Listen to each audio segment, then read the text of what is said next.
Hallelujah. ਜੈ ਮਸੀਹ ਦੀ ਸਭ ਭੈਣ ਭਰਾਵਾਂ ਨੂੰ, ਜਿੰਨੇ ਲੋਕ ਫੇਸਬੁੱਕ ਦੁਆਰਾ ਅਤੇ YouTube ਦੇ ਦੁਆਰਾ ਦਾਸ ਨੂੰ ਦੇਖਦੇ ਹਨ, ਮੇਰੀ ਦੁਆ ਹੈ ਕਿ ਪਰਮੇਸ਼ਵਰ ਤੁਹਾਨੂੰ ਬਹੁਤ ਬਰਕਤ ਦੇਵੇ। ਜਿਸ ਵੀ ਤੁਸੀਂ ਸਟੇਜ ਤੋਂ ਜਾਂ ਜਿਸ ਵੀ ਕੰਟਰੀ ਵਿੱਚੋਂ ਮੈਨੂੰ ਦੇਖਦੇ ਹੋ, ਪਰਮੇਸ਼ਵਰ ਅੱਗੇ ਮੇਰੀ ਦੁਆ ਹੈ ਕਿ ਪਰਮੇਸ਼ਵਰ ਤੁਹਾਨੂੰ ਜਿਸ ਜਗ੍ਹਾ ਤੁਸੀਂ ਰਹਿ ਰਹੇ, ਪ੍ਰਭੂ ਤੁਹਾਨੂੰ ਆਸ਼ੀਸ਼ ਕਰੇ। ਸੋ ਅੱਜ ਮੈਂ ਦੱਸਣਾ ਚਾਹੁੰਦਾ ਹਾਂ ਕਿ ਮੈਨੂੰ ਪਰਮੇਸ਼ਵਰ ਨੇ ਕਿਸ ਤਰ੍ਹਾਂ ਚੁਣਿਆ ਹੈ। ਔਰ ਮੈਂ ਪਹਿਲਾਂ ਪ੍ਰਭੂ ਨੂੰ ਬਿਲਕੁਲ ਨਹੀਂ ਸੀ ਜਾਣਦਾ। ਮੈਂ ਜਗ੍ਹਾ ਜਗ੍ਹਾ 'ਤੇ ਜਾਂਦਾ ਸਾਂ, ਕਬਰਾਂ 'ਤੇ ਜਾਂਦਾ ਸਾਂ, ਜਗ੍ਹਾ ਜਗ੍ਹਾ ਮੂਰਤੀ ਪੂਜਾ ਕਰਦਾ ਸਾਂ। ਮੈਂ ਬੜੀਆਂ ਵੱਡੀਆਂ ਮੁਸ਼ਕਿਲਾਂ ਦੇ ਵਿੱਚ, ਬੜੀਆਂ ਵੱਡੀਆਂ ਪਰੇਸ਼ਾਨੀਆਂ ਦੇ ਵਿੱਚ ਫਸਿਆ ਹੋਇਆ ਸਾਂ। ਔਰ ਮੇਰੇ ਜੋ ਫਾਦਰ ਸਾਹਿਬ ਸੀ, ਮੇਰੇ ਪਿਤਾ ਜੀ, ਉਹਨਾਂ ਨੂੰ ਦੁਸ਼ਟ ਆਤਮਾ ਦਾ ਅਟੈਕ ਸੀ। ਅਤੇ ਦੁਸ਼ਟ ਆਤਮਾ ਦੇ ਅਟੈਕ ਹੋਣ ਦੇ ਕਾਰਨ ਉਹਨਾਂ ਨੂੰ ਮੈਂਟਲੀ ਪ੍ਰੋਬਲਮ ਹੋ ਗਈ। ਜਦੋਂ ਉਹਨਾਂ ਨੂੰ ਮੈਂਟਲੀ ਪ੍ਰੋਬਲਮ ਹੋ ਗਈ, ਉਹ ਆਪਣਾ ਹੋਸ਼ ਗਵਾ ਬੈਠੇ। ਉਹਨਾਂ ਨੂੰ ਕੋਈ ਆਪਣਾ ਹੋਸ਼ ਨਹੀਂ ਸੀ। ਮੈਂ ਬਿਲਕੁਲ ਉਸ ਸਮੇਂ ਛੋਟਾ ਸਾਂ, ਮੇਰੇ ਭੈਣ ਭਰਾ ਵੀ ਛੋਟੇ ਸੀ। ਘਰ ਦੇ ਹਾਲਾਤ ਬਹੁਤ ਖਰਾਬ ਹੋ ਗਏ। ਤਾਂ ਉਹਨਾਂ ਨੂੰ ਅਸੀਂ ਬਚਾਉਣ ਵਾਸਤੇ ਕਿ ਉਹਨਾਂ ਨੂੰ ਛੁਟਕਾਰਾ ਮਿਲ ਜੇ, ਜਗ੍ਹਾ 'ਤੇ ਬਹੁਤ ਜ਼ਿਆਦਾ ਭਟਕੇ। ਜਗ੍ਹਾ ਬਾਬਿਆਂ ਕੋਲੇ ਗਏ, ਤਾਂਤਰਿਕਾਂ ਦੇ ਕੋਲੇ ਗਏ। ਜੋ ਵੀ ਉਹਨਾਂ ਨੇ ਸਾਨੂੰ ਦੱਸਿਆ ਸੀ, ਸਾਰਾ ਕੁਝ ਕੀਤਾ ਹੈ। ਫਿਰ ਇੰਨਾ ਜ਼ਿਆਦਾ ਦੁਸ਼ਟ ਆਤਮਾ ਦਾ ਅਟੈਕ ਸੀ ਕਿ ਕਈ ਵਾਰੀ ਅਸੀਂ ਉਹਨਾਂ ਦਾ ਮੈਂਟਲੀ ਇਲਾਜ ਵੀ ਕਰਾਇਆ। ਅਤੇ ਉਹਨਾਂ ਨੂੰ ਅਸੀਂ ਕਾਫੀ ਜਣੇ ਇਕੱਠੇ ਹੋ ਕੇ ਟਰਾਲੀ ਦੇ ਵਿੱਚ ਸੰਗਲਾਂ ਨਾਲ ਬੰਨ੍ਹ ਕੇ ਉਹਨਾਂ ਨੂੰ ਕੀ ਕਰਦੇ ਸਾਂ, ਜਦੋਂ ਦਵਾਈ ਦਵਾਉਣੀ ਹੁੰਦੀ ਸੀ ਤਾਂ ਲੈ ਕੇ ਜਾਂਦੇ ਸਾਂ। ਜਦੋਂ ਅਸੀਂ ਮੈਂਟਲੀ ਹੌਸਪੀਟਲ ਉਹਨਾਂ ਨੂੰ ਦਾਖਲ ਕਰਾਉਣਾ, ਔਰ ਉਸ ਜਗ੍ਹਾ 'ਤੇ ਉਹਨਾਂ ਬੱਤੀਆਂ ਲਗਾਉਣੀਆਂ, ਔਰ ਜਦੋਂ ਥੋੜ੍ਹਾ ਸਮਾਂ ਉਹਨਾਂ ਨੇ ਕੁਝ ਠੀਕ ਰਹਿਣਾ, ਫਿਰ ਉਹ ਪ੍ਰੋਬਲਮ ਜਿਹੜੀ ਸੀ ਉਹੀ ਚੱਲਦੀ ਰਹਿੰਦੀ ਸੀ। ਕਿਉਂਕਿ ਅਸਲ ਦੇ ਵਿੱਚ ਮੈਂਟਲੀ ਪ੍ਰੋਬਲਮ ਵੀ ਹੋ ਗਈ ਸੀ ਉਹਨਾਂ ਨੂੰ। ਤਾਂ ਦੁਸ਼ਟ ਆਤਮਾ ਦਾ ਉਹਨਾਂ 'ਤੇ ਬਹੁਤ ਜ਼ਿਆਦਾ ਜ਼ੋਰ ਸੀ। ਉਹਨਾਂ ਨੂੰ ਕੋਈ ਆਪਣੇ ਆਪ ਦਾ ਪਤਾ ਨਹੀਂ ਸੀ। ਤਾਂ ਉਹਨਾਂ ਦੇ ਬਿਮਾਰ ਹੋਣ ਦੇ ਕਾਰਨ, ਪਿਤਾ ਜੀ ਦੇ ਬਿਮਾਰ ਹੋਣ ਦੇ ਕਾਰਨ, ਸਾਡੇ ਘਰ ਦੇ ਜਿਹੜੇ ਹਾਲਾਤ ਸੀ ਉਹ ਦਿਨੋਂ ਦਿਨ ਵਿਗੜਦੇ ਜਾ ਰਹੇ ਸੀ। ਇੱਥੋਂ ਤੱਕ ਕਿ ਇੰਨੇ ਸਾਡੇ ਘਰ ਦੇ ਹਾਲਾਤ ਖਰਾਬ ਹੋ ਗਏ ਕਿ ਸਾਡੇ ਘਰ ਦੀ ਜਿਹੜੀ ਰੋਟੀ ਉਹ ਵੀ ਪੱਕਣੀ ਜਿਹੜੀ ਸੀ ਉਹ ਬੰਦ ਹੋ ਰਹੀ ਸੀ। ਜਿਵੇਂ ਦਿਨੇ ਖਾਣਾ ਖਾ ਲਿਆ ਹੈ, ਰਾਤ ਦਾ ਸਮਾਂ ਸਾਡੇ ਲਈ ਇਵੇਂ ਆ ਰਿਹਾ ਸੀ ਕਿ ਪਤਾ ਨਹੀਂ ਖਾਣਾ ਮਿਲਣਾ ਕਿ ਨਹੀਂ ਮਿਲਣਾ। ਔਰ ਜਦੋਂ ਅਸੀਂ ਸਭ ਜਗ੍ਹਾ 'ਤੇ ਜਾ ਕੇ ਥੱਕ ਚੁੱਕੇ, ਟੁੱਟ ਚੁੱਕੇ, ਹਾਰ ਚੁੱਕੇ, ਹੌਲੀ ਸਾਨੂੰ ਯਿਸੂ ਮਸੀਹ ਬਾਰੇ ਪਤਾ ਲੱਗਣਾ ਸ਼ੁਰੂ ਕੀਤਾ। ਲੇਕਿਨ ਜਦੋਂ ਯਿਸੂ ਮਸੀਹ ਬਾਰੇ ਲੋਕ ਦੱਸਦੇ ਸੀ, ਪਰ ਮੇਰੇ ਮਨ ਵਿੱਚ ਜਾਂ ਸਾਡੇ ਪਰਿਵਾਰ ਦੇ ਮਨ ਵਿੱਚ ਇਹ ਸਵਾਲ ਪੈਦਾ ਹੁੰਦਾ ਸੀ ਕਿ ਅਸੀਂ ਸਿੱਖ ਪਰਿਵਾਰ ਵਿੱਚੋਂ ਪੈਦਾ ਹੋਏ ਹਾਂ। ਜੇ ਅਸੀਂ ਯਿਸੂ ਮਸੀਹ ਨੂੰ ਮੰਨ ਲਿਆ ਤਾਂ ਸਾਡਾ ਧਰਮ ਬਦਲ ਜਾਵੇਗਾ। ਅਸੀਂ ਸਿੱਖ ਪਰਿਵਾਰ ਦੇ ਵਿੱਚੋਂ ਹਾਂ। ਲੇਕਿਨ ਇਹ ਕਾਫੀ ਸਮੇਂ ਤੱਕ ਸਾਡੇ ਮਨ ਦੇ ਵਿੱਚ ਸਵਾਲ ਚੱਲਦਾ ਰਿਹਾ ਸੀ। ਸਾਨੂੰ ਪ੍ਰਭੂ ਦੇ ਬੰਦੇ ਕਿਤੇ ਨਾ ਕਿਤੇ ਮਿਲਦੇ ਰਹੇ, ਪ੍ਰਭੂ ਬਾਰੇ ਦੱਸਦੇ ਰਹੇ, ਤੁਸੀਂ ਆਓ। ਕੁਝ ਸਾਡੇ ਰਿਸ਼ਤੇਦਾਰ ਵੀ ਪ੍ਰਭੂ ਦੇ ਰਸਤੇ ਲੱਗੇ, ਉਹਨਾਂ ਨੇ ਸਾਨੂੰ ਦੱਸਿਆ ਕਿ ਤੁਸੀਂ ਪ੍ਰਭੂ ਦੇ ਰਸਤੇ ਆ ਜਾਓ ਅਤੇ ਬਚ ਜਾਓਗੇ। ਲੇਕਿਨ ਅਸੀਂ ਉਹਨਾਂ ਦੀ ਨਹੀਂ ਸੁਣੀ। ਅਸੀਂ ਆਪਣੇ ਦੁੱਖਾਂ ਦੇ ਵਿੱਚ ਚੱਲਦੇ ਰਹੇ ਔਰ ਦੁੱਖ ਵੱਧਦੇ ਗਏ ਅਤੇ ਦੁੱਖਾਂ ਨੂੰ ਅਸੀਂ ਝੱਲਦੇ ਰਹੇ। ਔਰ ਫਿਰ ਇਵੇਂ ਹੋਇਆ ਕਿ ਸਾਡੇ ਲਾਗੇ, ਸਾਡੇ ਗੁਆਂਢ ਦੇ ਬਿਲਕੁਲ ਘਰ ਦੇ ਨਾਲ ਇੱਕ ਪਰਿਵਾਰ ਪ੍ਰਭੂ ਯਿਸੂ ਮਸੀਹ ਨੂੰ ਮੰਨਣਾ ਨਵਾਂ ਸ਼ੁਰੂ ਕੀਤਾ ਉਹਨੇ। ਅਤੇ ਉਹਦੇ ਘਰ ਦੇ ਵਿੱਚ ਵੀਰਵਾਰ ਨੂੰ ਪ੍ਰਭੂ ਦੇ ਦਾਸ ਆਉਂਦੇ ਸੀ ਅਤੇ ਉਹ ਬੰਦਗੀ ਕਰਾਉਂਦੇ ਸੀ। ਜਦੋਂ ਉਹਦੇ ਘਰ 'ਚ ਬੰਦਗੀ ਹੁੰਦੀ ਸੀ, ਜਦੋਂ ਵੀਰਵਾਰ ਹੁੰਦਾ ਸੀ, ਸਾਨੂੰ ਮੈਸੇਜ ਦਿੰਦਾ ਸੀ ਸਾਡੇ ਘਰ ਆਣ ਕੇ, ਕਹਿੰਦਾ ਸਾਡੇ ਘਰ ਬੰਦਗੀ ਤੁਸੀਂ ਵੀ ਆਇਓ। ਲੇਕਿਨ ਅਸੀਂ ਉਹਨੂੰ ਕਹਿੰਦੇ ਹਾਂ ਕੋਈ ਗੱਲ ਨਹੀਂ, ਦੇਖਾਂਗੇ, ਆਵਾਂਗੇ। ਲੇਕਿਨ ਅਸੀਂ ਉਹਦੇ ਘਰ ਦੇ ਵਿੱਚ ਕਦੀ ਵੀ ਬੰਦਗੀ ਦੇ ਵਾਸਤੇ ਕੀ ਨਹੀਂ ਸੀ ਕਰਦੇ, ਜਾਂਦੇ ਨਹੀਂ ਸੀ। ਕਿਉਂਕਿ ਅਸੀਂ ਸੋਚਦੇ ਹਾਂ ਅਸੀਂ ਬੰਦਗੀ 'ਤੇ ਜਾ ਕੇ ਕੀ ਕਰਨਾ ਵਾ। ਬੰਦਗੀ 'ਤੇ ਜਿਹੜੇ ਜਾਂਦੇ ਨੇ ਉਹ ਈਸਾਈ ਬਣ ਜਾਂਦੇ ਨੇ, ਅਸੀਂ ਤਾਂ ਕੀ ਹਾਂ, ਬੋਲੋ, ਸਿੱਖ ਪਰਿਵਾਰ ਵਿੱਚੋਂ ਹਾਂ। ਲੇਕਿਨ ਕਰਾਉਂਦਿਆਂ ਸਮਾਂ ਬੀਤ ਗਿਆ। ਲੇਕਿਨ ਉਹ ਇਨਸਾਨ ਕਿਤੇ ਨਾ ਕਿਤੇ ਸਾਨੂੰ ਕਹਿੰਦਾ ਰਿਹਾ ਕਿ ਤੁਹਾਨੂੰ ਕਿਹਾ ਸੀ ਬੰਦਗੀ 'ਤੇ ਆਇਓ, ਤੁਸੀਂ ਬੰਦਗੀ 'ਤੇ ਨਹੀਂ ਆਏ, ਅਤੇ ਇਸ ਵਾਰ ਜ਼ਰੂਰ ਆਇਓ, ਅੱਜ ਸਾਡੇ ਘਰ ਜ਼ਰੂਰ ਆਇਓ। ਇਸ ਤਰ੍ਹਾਂ ਕਰਦਿਆਂ ਇੱਕ ਦਿਨ ਮੇਰੇ ਮਨ ਵਿੱਚ ਆਇਆ ਕਿ ਇਨਸਾਨ ਹਰ ਵਾਰ ਹੀ ਕਹਿੰਦਾ, ਪਰ ਆਪਾਂ ਕੀ ਨਹੀਂ ਕਰ ਰਹੇ, ਬੋਲੋ, ਜਾ ਨਹੀਂ ਰਹੇ।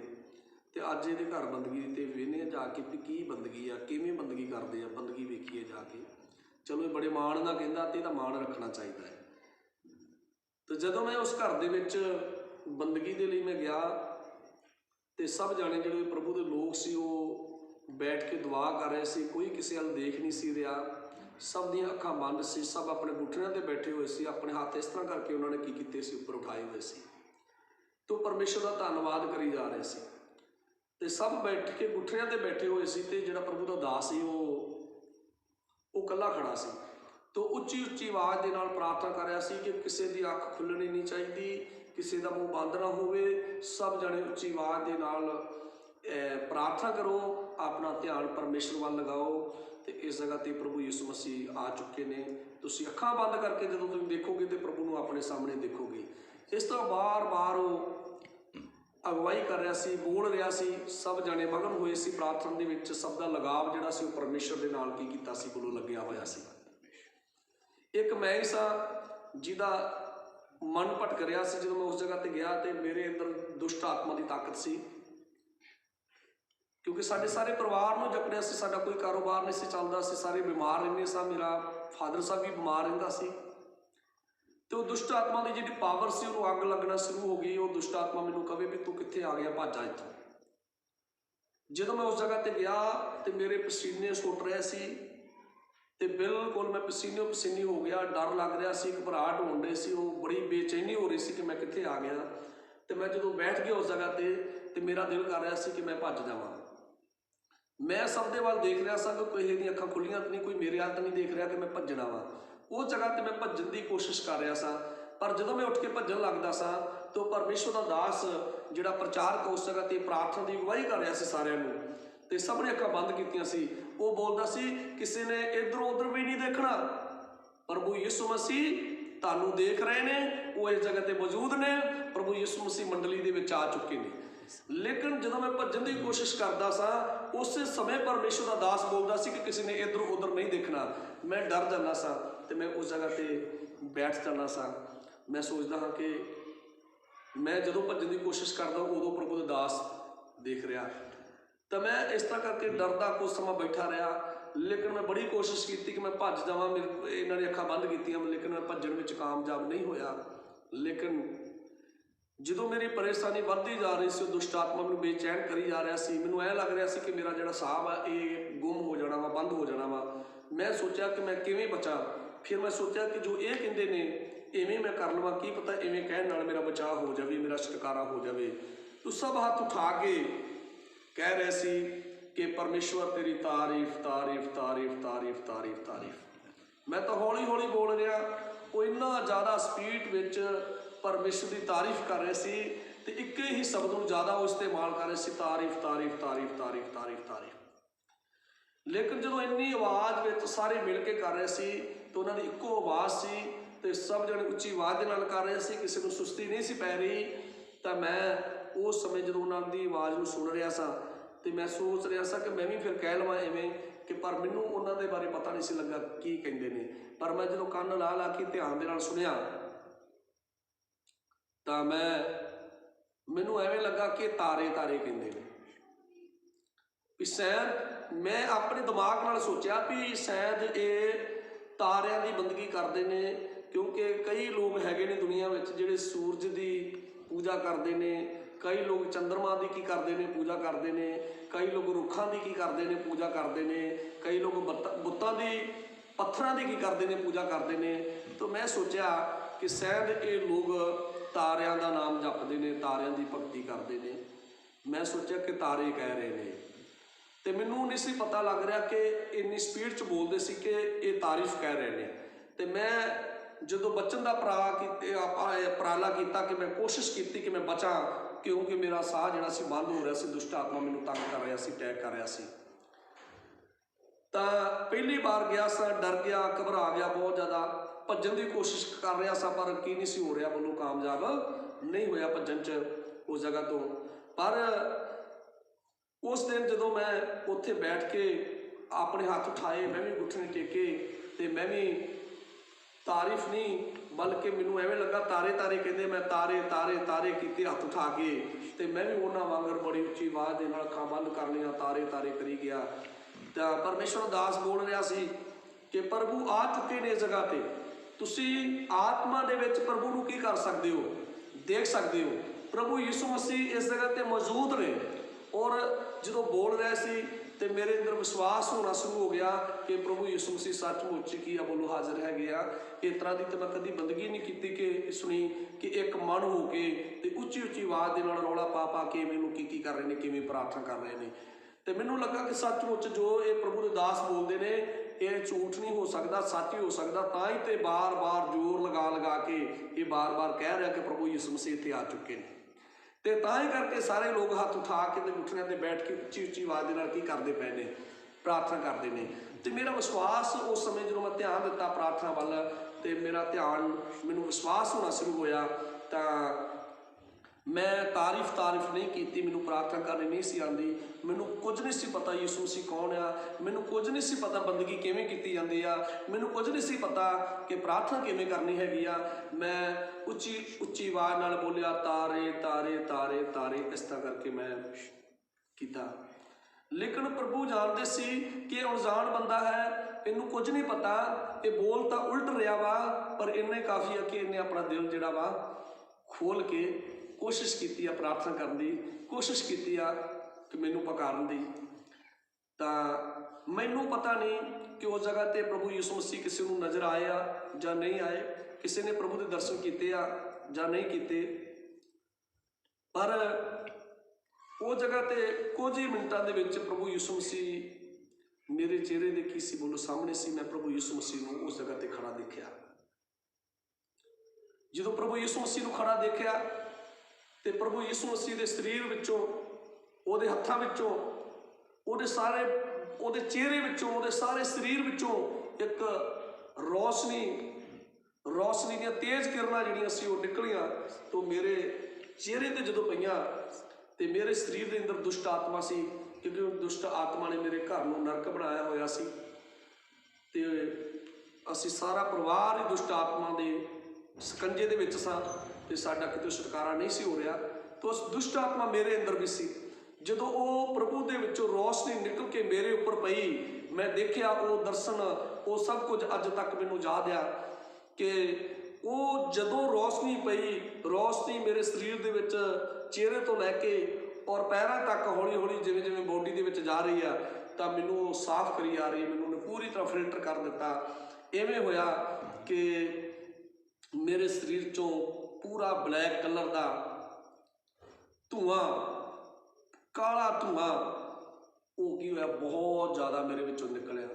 वो जिहड़ा काला धुआं सी वो मेरे शरीर चों निकलता जा रहा सी। जिन्ने हिस्से विच रोशनी जा रही सी तो वो शरीर मैं देख रहा सा आत्मा दे विच कि वो वाइट हो रहा सी, चिट्टा हो रहा सी, वो ऐ प्रकाश होई जा रहा सी। ते लेकिन वो धुआं जिहड़ा सी उत्थों उत्थों की हुंदा जा रहा सी, निकलता जा रहा सी।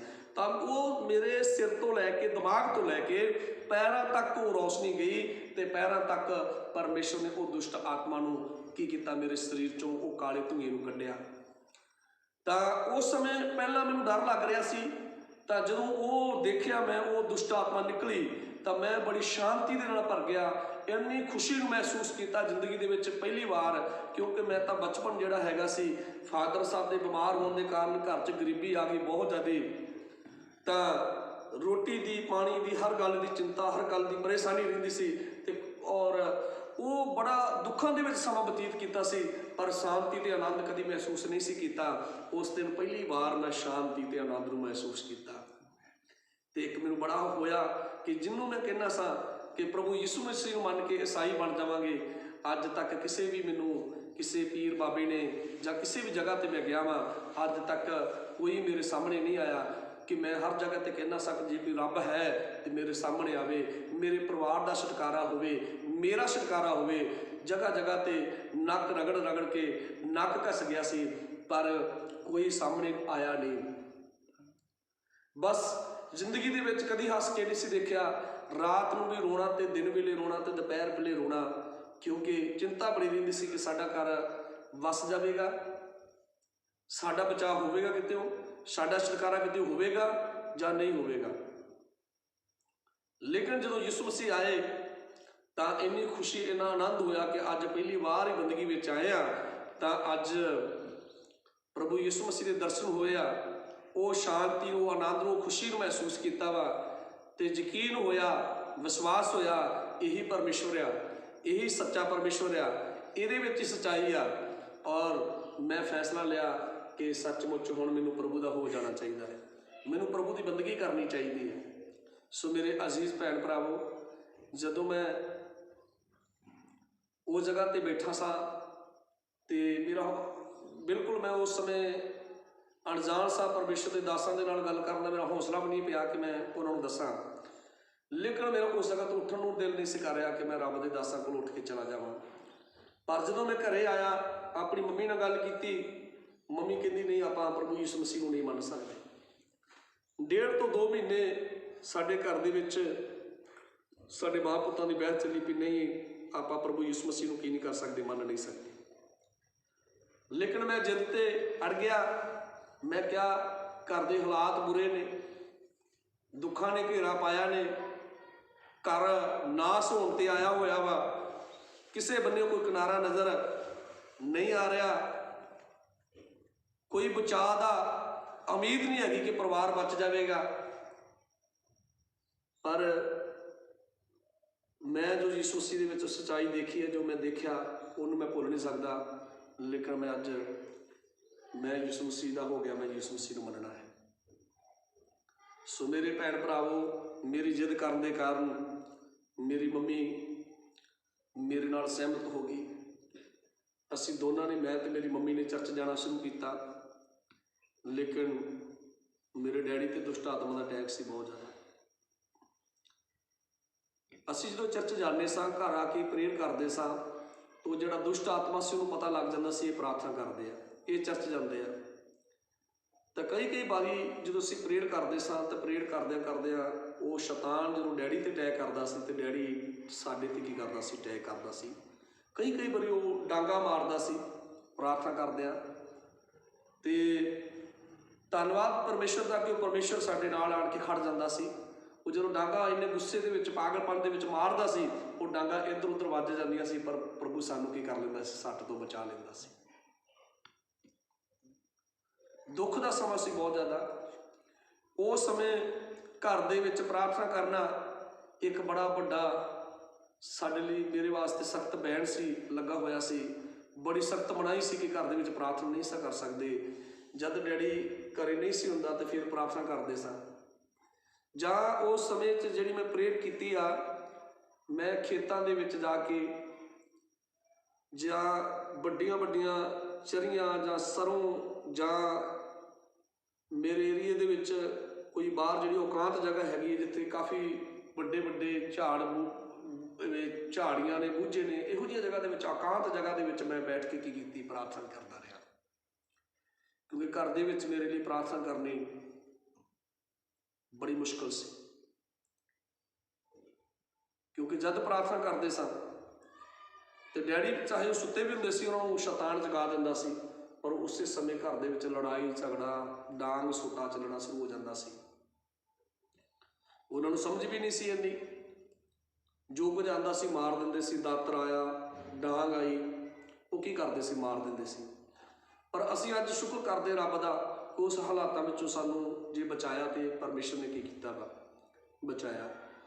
असीं उस समय बड़े दुखों दे विच, बड़ी गरीबी दे विच रह के, और घर दे विच प्रार्थना करनी चाहे मना सी, पर इहो जी जगह ते खेतों दे विच जाके प्रेयर कर लैनी 3-3 घंटे 4-4 घंटे, और प्रभु नूं छड्डिया नहीं, प्रभु नाल जुड़े रहे। जिवें रोमियां दे विच लिखिया, रोमियां कड्डोगे कोई है ना, रोमियां 9 दे 9 के 8 ਉਹਦਾ 35 वचन पढ़िओ। हालेलुया।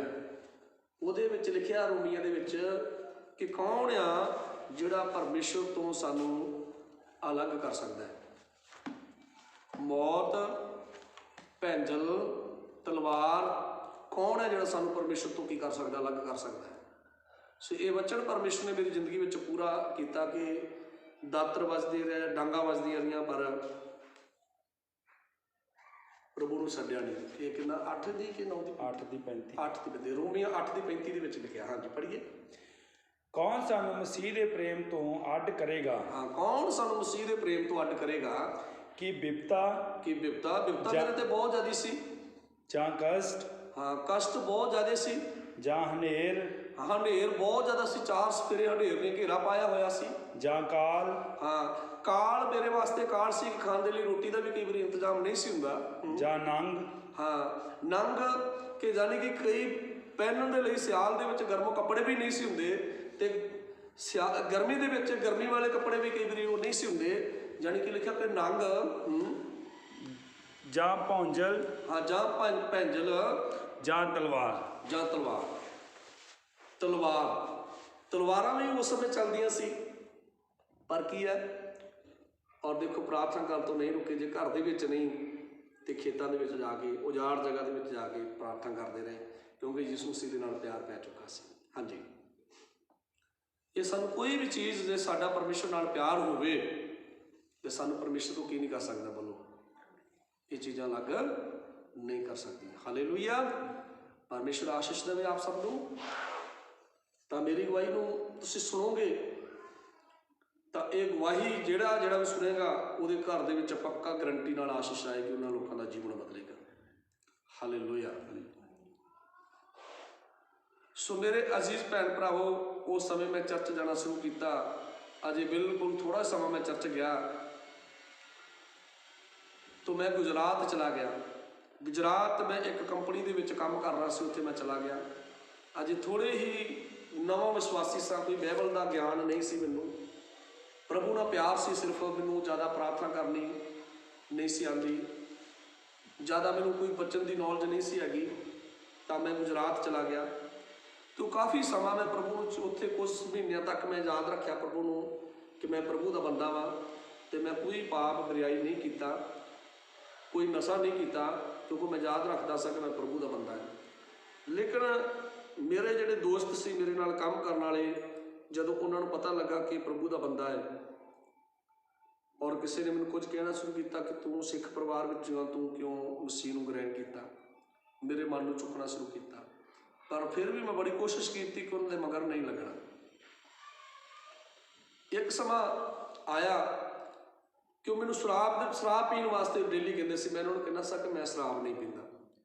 ਇੱਕ ਦਿਨ ਆਇਆ ਕਿ ਉਹਨਾਂ ਨੇ ਮੈਨੂੰ ਕੋਲਡ ਡਰਿੰਕ ਦੇ ਵਿੱਚ ਸ਼ਰਾਬ ਮਿਲਾ ਕੇ ਕਹਿੰਦੇ ਵੀ ਅੱਜ ਤੈਨੂੰ ਸਾਡੇ ਕੋਲ ਬੈਠਣਾ ਪੈਣਾ, ਤੂੰ ਸਾਡਾ ਦੋਸਤ ਆ ਔਰ ਅਸੀਂ ਸ਼ਰਾਬ ਪੀ ਲਾਂਗੇ, ਤੂੰ ਕੋਲਡ ਡਰਿੰਕ ਪੀ ਲਾ। ਅਤੇ ਜਦੋਂ ਮੈਨੂੰ ਕੋਲਡ ਡਰਿੰਕ ਦੇ ਵਿੱਚ ਉਹਨਾਂ ਨੇ ਮਿਲਾ ਕੇ ਸ਼ਰਾਬ ਪਿਆ ਦਿੱਤੀ ਤਾਂ ਮੈਨੂੰ ਨਹੀਂ ਸੀ ਪਤਾ, ਮੈਂ ਤਾਂ ਕੋਲਡ ਡਰਿੰਕ ਪੀਤੀ। ਪਰ ਜਦੋਂ ਮੈਂ ਪੀਤੀ ਮੈਨੂੰ ਪਤਾ ਲੱਗਾ ਕਿ ਮੈਂ ਸ਼ਰਾਬ ਪੀ ਲਈ ਆ। ਮੇਰੇ ਦੋਸਤ ਕਹਿਣ ਲੱਗੇ ਹੁਣ ਤਾਂ ਤੂੰ ਸ਼ਰਾਬ ਪੀ ਲਈ ਆ, ਹੁਣ ਤਾਂ ਜ਼ਹਿਰ ਥੋੜ੍ਹਾ ਵੀ ਜ਼ਹਿਰ ਹੁੰਦਾ ਅਤੇ ਜ਼ਿਆਦਾ ਵੀ ਜ਼ਹਿਰ ਹੁੰਦਾ, ਹੁਣ ਤਾਂ ਤੇਰਾ ਨੇਮ ਟੁੱਟ ਗਿਆ ਨਾ, ਹੁਣ ਤਾਂ ਤੂੰ ਗੁਨਾਹਗਾਰ ਹੋ ਹੀ ਗਿਆ ਵਾ। ਜੇ ਹੁਣ ਤੂੰ ਥੋੜ੍ਹੀ ਪੀ ਲਈ ਆ ਸਾਡੇ ਕਹਿਣੇ ਦੇ ਕਾਰਨ, ਥੋੜ੍ਹੀ ਜਿਹੀ ਹੋਰ ਪੀ ਲਾ। ਸੋ ਮੈਂ ਜਦੋਂ ਉਹ ਚੀਜ਼ ਸ਼ਰਾਬ ਮੇਰੇ ਅੰਦਰ ਗਈ, ਮੈਂ ਥੋੜ੍ਹੀ ਜਿਹੀ ਉਹਨਾਂ ਦੇ ਕਹਿਣੇ ਤੋਂ ਹੋਰ ਪੀ ਲਈ। ਫਿਰ ਮੈਂ ਰਾਤ ਦਿਨ ਉਹ ਮੈਨੂੰ ਸ਼ਰਾਬ ਪਿਆਉਂਦੇ ਰਹੇ, ਸੁਬਾਹ ਤੋਂ ਲੈ ਕੇ 11 ਵਜੇ ਤੱਕ, 10 ਵਜੇ ਤੱਕ ਅਸੀਂ ਸ਼ਰਾਬ ਪੀਆ ਕਰਨੀ। ਕਿਉਂਕਿ ਉਸ ਸਮੇਂ ਜਦੋਂ ਦੀਵਾਲੀ ਹੁੰਦੀ ਆ, ਦੀਵਾਲੀ ਦੇ ਲਾਗੇ ਬੰਨੇ ਕੰਪਨੀਆਂ ਬੰਦ ਹੋ ਜਾਂਦੀਆਂ। ਤੋ ਰਾਤ ਦਿਨ ਮੈਂ ਸ਼ਰਾਬ ਪੀਣੀ ਸ਼ੁਰੂ ਕੀਤੀ ਔਰ ਪ੍ਰਭੂ ਯਿਸੂ ਮਸੀਹ ਨੂੰ ਭੁੱਲ ਗਿਆ, ਮੈਂ ਛੱਡ ਗਿਆ। ਔਰ ਇਵੇਂ ਦਾ ਹੋ ਗਿਆ ਕਿ ਜਿਵੇਂ ਮੈਂ ਕਦੀ ਵੀ ਯਿਸੂ ਮਸੀਹ ਨੂੰ ਕੀ ਨਹੀਂ ਕੀਤਾ, ਜਾਣਿਆ ਹੀ ਨਾ ਹੋਵੇ। ਮੈਂ ਪ੍ਰਭੂ ਤੋਂ ਬਹੁਤ ਜ਼ਿਆਦਾ ਦੂਰ ਹੋ ਗਿਆ, ਸ਼ਰਾਬ ਦੇ ਨਸ਼ੇ ਦੇ ਵਿੱਚ ਰਹਿਣਾ। ਔਰ ਪਰਮੇਸ਼ਰ ਜਦੋਂ ਮੇਰੇ ਤੋਂ ਦੂਰ ਹੋਇਆ, ਉਹ ਦੁਸ਼ਟ ਆਤਮਾ ਜਿਹੜੀ ਮੇਰੇ 'ਚੋਂ ਨਿਕਲੀ ਸੀ, ਉਹਨੇ ਦੁਬਾਰਾ ਮੇਰੇ 'ਤੇ ਫਿਰ ਅਟੈਕ ਕੀਤਾ। ਮੈਂ ਉਸ ਜਗ੍ਹਾ 'ਤੇ ਬੜਾ ਬਿਮਾਰ ਹੋ ਗਿਆ, ਇੰਨਾ ਕੁ ਜ਼ਿਆਦਾ ਬਿਮਾਰ ਹੋ ਗਿਆ ਕਿ ਮੈਂ ਦਵਾਈਆਂ ਬੜੀਆਂ ਲਈਆਂ ਪਰ ਕੋਈ ਦਵਾਈ ਮੈਨੂੰ ਚੰਗਾ ਨਹੀਂ ਕਰ ਸਕੀ। ਮੇਰਾ ਸਰੀਰ ਸੁੱਕ ਗਿਆ ਸੀ ਬਿਲਕੁਲ, ਚਿਹਰਾ ਬਿਲਕੁਲ ਕਾਲਾ ਹੋ ਗਿਆ ਸੀ ਔਰ ਰੋਟੀ ਪਾਣੀ ਵੀ ਮੇਰਾ ਸੁੱਕ ਚੁੱਕਾ ਸੀ ਅਤੇ ਤੁਰਿਆ ਨਹੀਂ ਸੀ ਜਾਂਦਾ ਮੇਰੇ ਤੋਂ। ਮੈਂ ਥੋੜ੍ਹਾ ਤੁਰਦਾ ਸਾਂ ਅਤੇ ਮੈਨੂੰ ਬੈਠਣਾ ਪੈਂਦਾ ਸੀ, ਥੋੜ੍ਹਾ ਤੁਰਦਾ ਸਾਂ ਮੈਨੂੰ ਕੀ ਕਰਨਾ ਪੈਂਦਾ ਸੀ, ਬੈਠਣਾ ਪੈਂਦਾ ਸੀ। ਇਸ ਤਰ੍ਹਾਂ ਕਰਾਉਂਦਿਆਂ ਸਰੀਰ ਜ਼ਿਆਦਾ ਕਮਜ਼ੋਰ ਹੋ ਗਿਆ। ਮੇਰੀ ਆਸ ਟੁੱਟਦੀ ਗਈ ਕਿ ਲੱਗਦਾ ਮੈਂ ਨਹੀਂ ਬਚਣਾ। ਲੇਕਿਨ ਕੁਝ ਸਮਾਂ, ਥੋੜ੍ਹਾ ਹੀ ਦਿਨ ਪਹਿਲਾਂ ਇੱਕ ਬੰਦਾ ਬਿਮਾਰ ਹੋਇਆ, ਥੋੜ੍ਹੇ ਦਿਨ ਬਿਮਾਰ ਹੋਇਆ ਤਾਂ ਉਹਦੀ ਡੈਥ ਹੋ ਗਈ। ਜਦੋਂ ਮੈਂ ਉਹਦੀ ਡੈਥ ਹੁੰਦੀ ਦੇਖੀ ਤਾਂ ਮੈਂ ਸੋਚਿਆ ਇਹ ਬੰਦਾ ਥੋੜ੍ਹਾ ਸਮੇਂ 'ਚ ਬਿਮਾਰ ਹੋ ਕੇ ਪਹਿਲਾਂ ਮਰ ਗਿਆ ਹੈ, ਅਤੇ ਲੇਕਿਨ ਮੈਂ ਤਾਂ ਕਾਫੀ ਜ਼ਿਆਦਾ ਬਿਮਾਰ ਹਾਂ, ਇਹਨੂੰ ਪਹਿਲਾਂ ਤਾਂ ਬਿਮਾਰ ਹੋਇਆ ਵਾਂ, ਲੇਕਿਨ ਮੇਰਾ ਬਚਣਾ ਮੁਸ਼ਕਿਲ ਹੈ। ਔਰ ਮੈਂ ਆਸ ਛੱਡ ਚੁੱਕਾ ਹਾਂ ਕਿ ਮੈਂ ਬਚ ਜਾਵਾਂਗਾ। ਬਸ ਮੈਨੂੰ ਨਜ਼ਰ ਆ ਰਿਹਾ ਸੀ ਕਿ ਮੈਂ ਮਰ ਜਾਵਾਂਗਾ, ਮੈਂ ਮਰ ਜਾਵਾਂਗਾ, ਮੈਂ ਮਰ ਜਾਵਾਂਗਾ। ਬਸ ਹੁਣ ਮੇਰੇ ਬਚਣ ਦਾ ਜਿਹੜਾ ਸੀ ਉਹ ਸਭ ਮੇਰੇ ਲਈ ਮੁਸ਼ਕਿਲ ਹੋ ਚੁੱਕਾ ਸੀ, ਮੇਰੀ ਉਮੀਦ ਟੁੱਟ ਚੁੱਕੀ ਸੀ। ਇੱਕ ਦਿਨ ਆਇਆ ਕਿ ਮੈਂ ਬਿਲਕੁਲ ਹੀ ਡਿੱਗ ਪਿਆ, ਮੇਰੀਆਂ ਲੱਤਾਂ 'ਚੋਂ ਜਾਨ ਨਿਕਲ ਰਹੀ ਸੀ। ਮੈਂ ਲੱਤਾਂ ਆਪਣੀਆਂ ਚੁੱਕ ਚੁੱਕ ਕੇ ਮਾਰ ਰਿਹਾ ਸਾਂ, ਜਾਨ ਨਿਕਲ ਰਹੀ ਸੀ। ਸਰੀਰ 'ਚੋਂ ਇਹ ਹੋ ਰਿਹਾ ਸੀ ਵੀ ਜਾਨ ਜਿਵੇਂ ਕੁਝ ਨਿਕਲ ਰਹੀ ਹੈ ਮੇਰੀ ਜੀਭ ਰੁਕਦੀ ਜਾ ਰਹੀ ਸੀ। ਮੇਰੀ ਅੱਖਾਂ 'ਚੋਂ ਰੋਸ਼ਨੀ ਜਿਹੜੀ ਸੀ ਉਹ ਬਿਲਕੁਲ ਖਤਮ ਹੋ ਗਈ, ਮੈਨੂੰ ਦਿਖਣਾ ਬੰਦ ਹੋ ਗਿਆ।